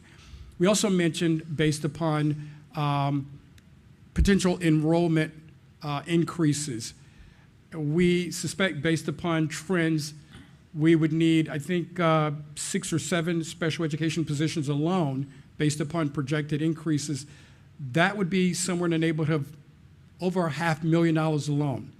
So again, if we had just a flat budget and we received no additional funds for the operating budget, we would be required to find hundreds of thousands of dollars from an existing budget or potentially monies into the millions. Deputies, anything you would like to add? I think you covered everything very well, Dr. Kramer. I'll just hit on a few other key points. We talked earlier about the clinician, the salary scale, when Ms. Magner was up here, and we talked about the very real example that we have 2 who are waiting to see what happens with our budget. They have contracts that they can take for $10,000 more than we're paying. If that adjustment doesn't get made, and they're not asking for us to match it, because we won't, but we would like to get close. If we don't, we're going to have to find money to pay outside vendors. And it is going to be significantly, just think about, it's going to be significantly more to pay a vendor. And we have no choice. We must have the positions. So it makes a lot more sense to give them a little bit more money so that we can keep the very qualified people that we have. The athletics. You know, we are using our band boosters and begging them to, band boosters and athletic booster clubs, I should say, to cover costs for officials, uniforms, things that we should be providing. At some point, they're not going to be able to keep up and keep continuing to fund our deficit. That money has to come from somewhere. I certainly don't want to tell students that we are unable to have games because we can't pay for the officials. I don't want to not have security at our events and put people at risk. So I don't think these are things that are above and beyond. I think these are necessities. So I do want to just point out, these are all real things that are going to happen, and we're going to have to make serious decisions about what else do we cut. I know for me personally in my department, we are already providing very little professional development opportunities for our staff, and that's how we stay current in our field. That's how we continue to be such a great division. If I can't do that, and this is what happens, because that's the thing that gets cut first for me. When I have to pay for other things, I have to cut staff development, professional development. So I am already barely funding. So when the governor's school continues to go up, I don't want to not send those students to the governor's school or have to go from 20 slots to 15 slots to 10 slots. So we find the money to pay it, but that means we don't get professional development. I hate making these choices. Thank you, ma'am. Just want to add in what Dr. Kramer pinpointed on the 3%. If the 3% for ABM is not given, we need to make sure that we fully understand the 3% was going to cover 110,000. But we asked for 250. The reason why we asked for, well, we asked for a little bit more, but the reason why we asked for it was to add extra custodians to the buildings. The principal said, the community said, we're adding extra custodians to the buildings in order to make sure that the cleanliness is up to par. Now, without the funding of the 3%, not only will we not get the extra custodians, but we will actually lose custodians. And the reason why we'll lose it, because ABM's cost, just like if we had it in-house, the cost goes up every single year. It's inflation. The cost of the chemicals, the cost of mops, the cost of uniforms, the cost of VRS, health insurance, the costs go up every single year. This is the overall cost of not just running the program or the contract, but this is the overall cost for those soft costs that ABM has to incur. So the cost of the 110 has to come from somewhere. So that cost will come from the already existing contract. Therefore, the quickest way that you can get 110,000 is personnel. So we will literally lose custodians based off of the fact that the 3% is not given for contract services of that nature. Thanks, sir. Can I add one more thing, please? I feel like I would really be remiss if I don't talk about just actually two more quick things. Laptops. We're asking for additional money to fund devices for students. Since COVID, we have been able to be one-to-one for our students. We are severely at risk of not being able to do that. And so that would mean what our students and our parents and teachers have become accustomed to with one-to-one devices, we would have to really look at not doing that in the future and looking at what grades will we continue to fund. Costs are going up. We have to figure out how we're going to pay for it. When the pandemic hit, obviously nobody was expecting it, but what we figured out very quickly is we better figure out how to get a device in every child's hands. And I don't really want to go backwards, to be perfectly frank, with having to teach people, kids, everyone, how to use devices, how to operate Canvas, how to get back on. You just never know. And so that's what we're looking at. The other thing I want to point out, after Marcia Kale, she would not be happy if I did not mention CTE. This is one of the things we just talked about, and the fact of the matter is our equipment is aging, and we are not keeping up. Right now, we are not keeping up. Equipment it breaks. It's expensive. The dishwasher was, what, $7,000 just to repair? These are very real costs. If we want to continue to have a very strong division, we have to have the funds to maintain it. Thank you, ma'am. And I'll just make one more comment, and then I'll shut up. But I think we've done our part with the planning and the preparation.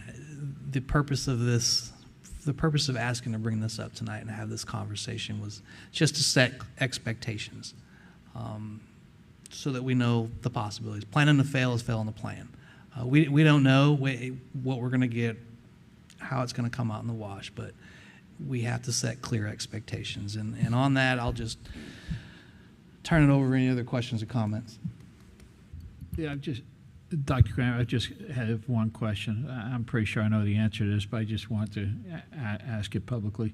But the budget that we submitted to the Board of Supervisors included the full amount of last January's 2% raise, the annual amount.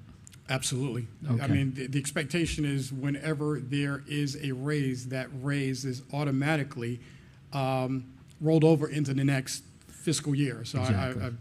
I've never had an experience where that was not the case. Thank you.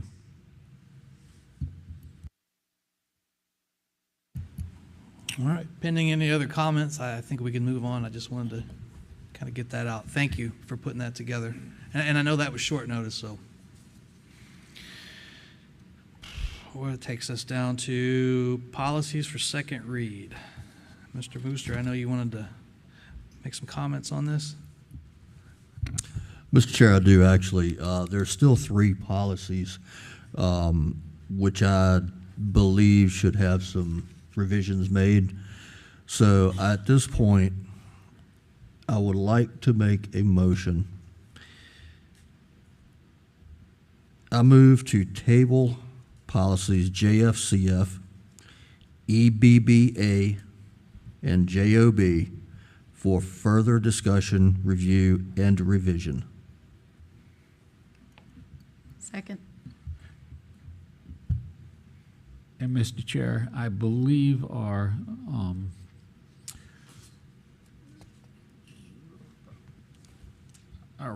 rules state that a board member can table an item on the agenda, so I don't think we have to actually go through a vote. Yeah, I agree. I'm perhaps, and we'll just talk this through before we do it anymore, but perhaps the motion should say approve the policies for second read with exception of this 3. That works as well. Unless anyone has any other ones that they want to continue to work on. Is that okay? I have a separate motion too. You want to do more? Mr. Wooster, could you repeat those policies again, please?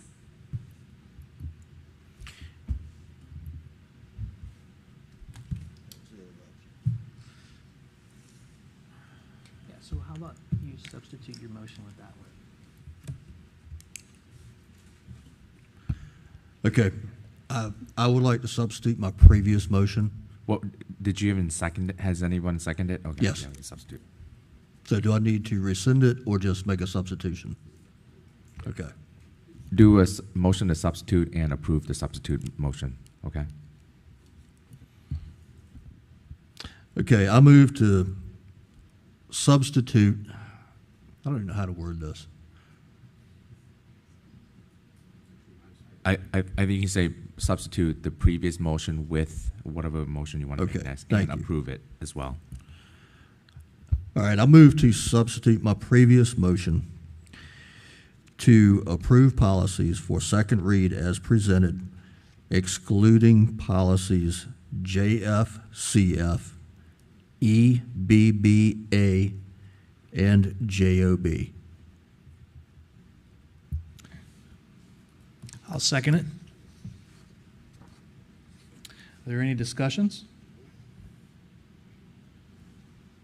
Okay, we have a motion and a second. Madam Clerk? Mr. Collick? Yes. Mr. Cunningham? Yes. Mrs. Perkins? Yes. Mr. Wooster? Yes. And Mr. Marsh? Yes. Motion passes. And Madam Clerk, if you could touch base with Ms. Briggs when she gets back, I think Mr. Wooster and Ms. Perkins will probably get with her on those. Thank you, ma'am. All right, we're just past 9 here. 21.1, Board Committee Reports, Participation, Comments. Who wants to go first?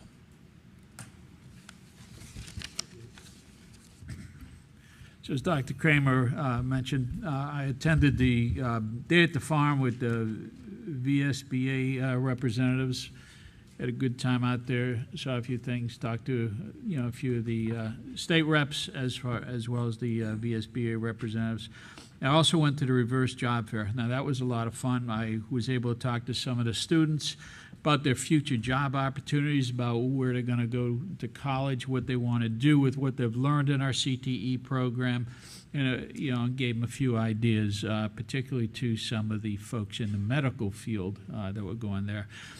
So that was just a good time. And of course, as always, Chef Horn provided some great food. That is my report. Thank you, sir. Anybody else? Mr. Chair, if I may, I just want to piggyback on what Mr. Collick said. Everybody knows I'm a huge fan of CTE, regardless of which area it's in, but I did have the opportunity to be out there that day. And people need to understand that, the CTE instructors, no matter where they are, they're teaching more than just a skill or a job set. They're teaching responsibility, they're teaching accountability, they're teaching good work ethic. And, I think we need to put more emphasis on that. My hat is off to everyone in the CTE field. As far as, the land lab goes, I want some of that ham. That's all I've got. Thanks, sir. Ms. Perkins? I really enjoyed being at the CTE reverse job fair. That was an awesome idea. It was incredible to see the kids presenting their skill set, resumes to potential employers, and I saw plenty of employers really looking at these students, analyzing them, taking numbers, names, and I think there's going to be some good results from this, and it's only going to grow. It was an incredible experience. Thank you, ma'am. I have nothing else to add. The CTE program is one of the things that I'm really interested in. I know a lot of people don't know, but my degree is in technology education, and CTE, I tell you, that's one of the things I'm really I love seeing the kids do what they do. And I know, because I do know the one of the directors at Huntington Ingalls, and I know he needs people there. He needs a lot of people. And with what we're doing, I'd like to see our students get jobs there, and I know they will. 100%. So I'm very passionate about CTE. That's all I have. Thank you. Thanks, sir. Doc, you got anything? I think we've said enough. Thank you for the opportunities to share. Appreciate it. Madam Clerk, kudos to you for your first night in the hot seat.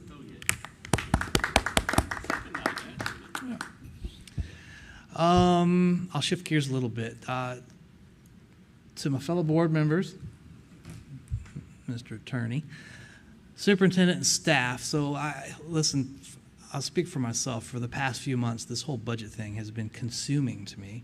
It's been frustrating. I just want to thank each and every one of you, staff included, for all the hours and hours and hours of work that's went involved to compiling this data. It's been an enormous undertaking. We're not over the bridge yet, but we're getting there. And I know that the board has not always agreed on everything, but we've maintained civility, and I absolutely appreciate that.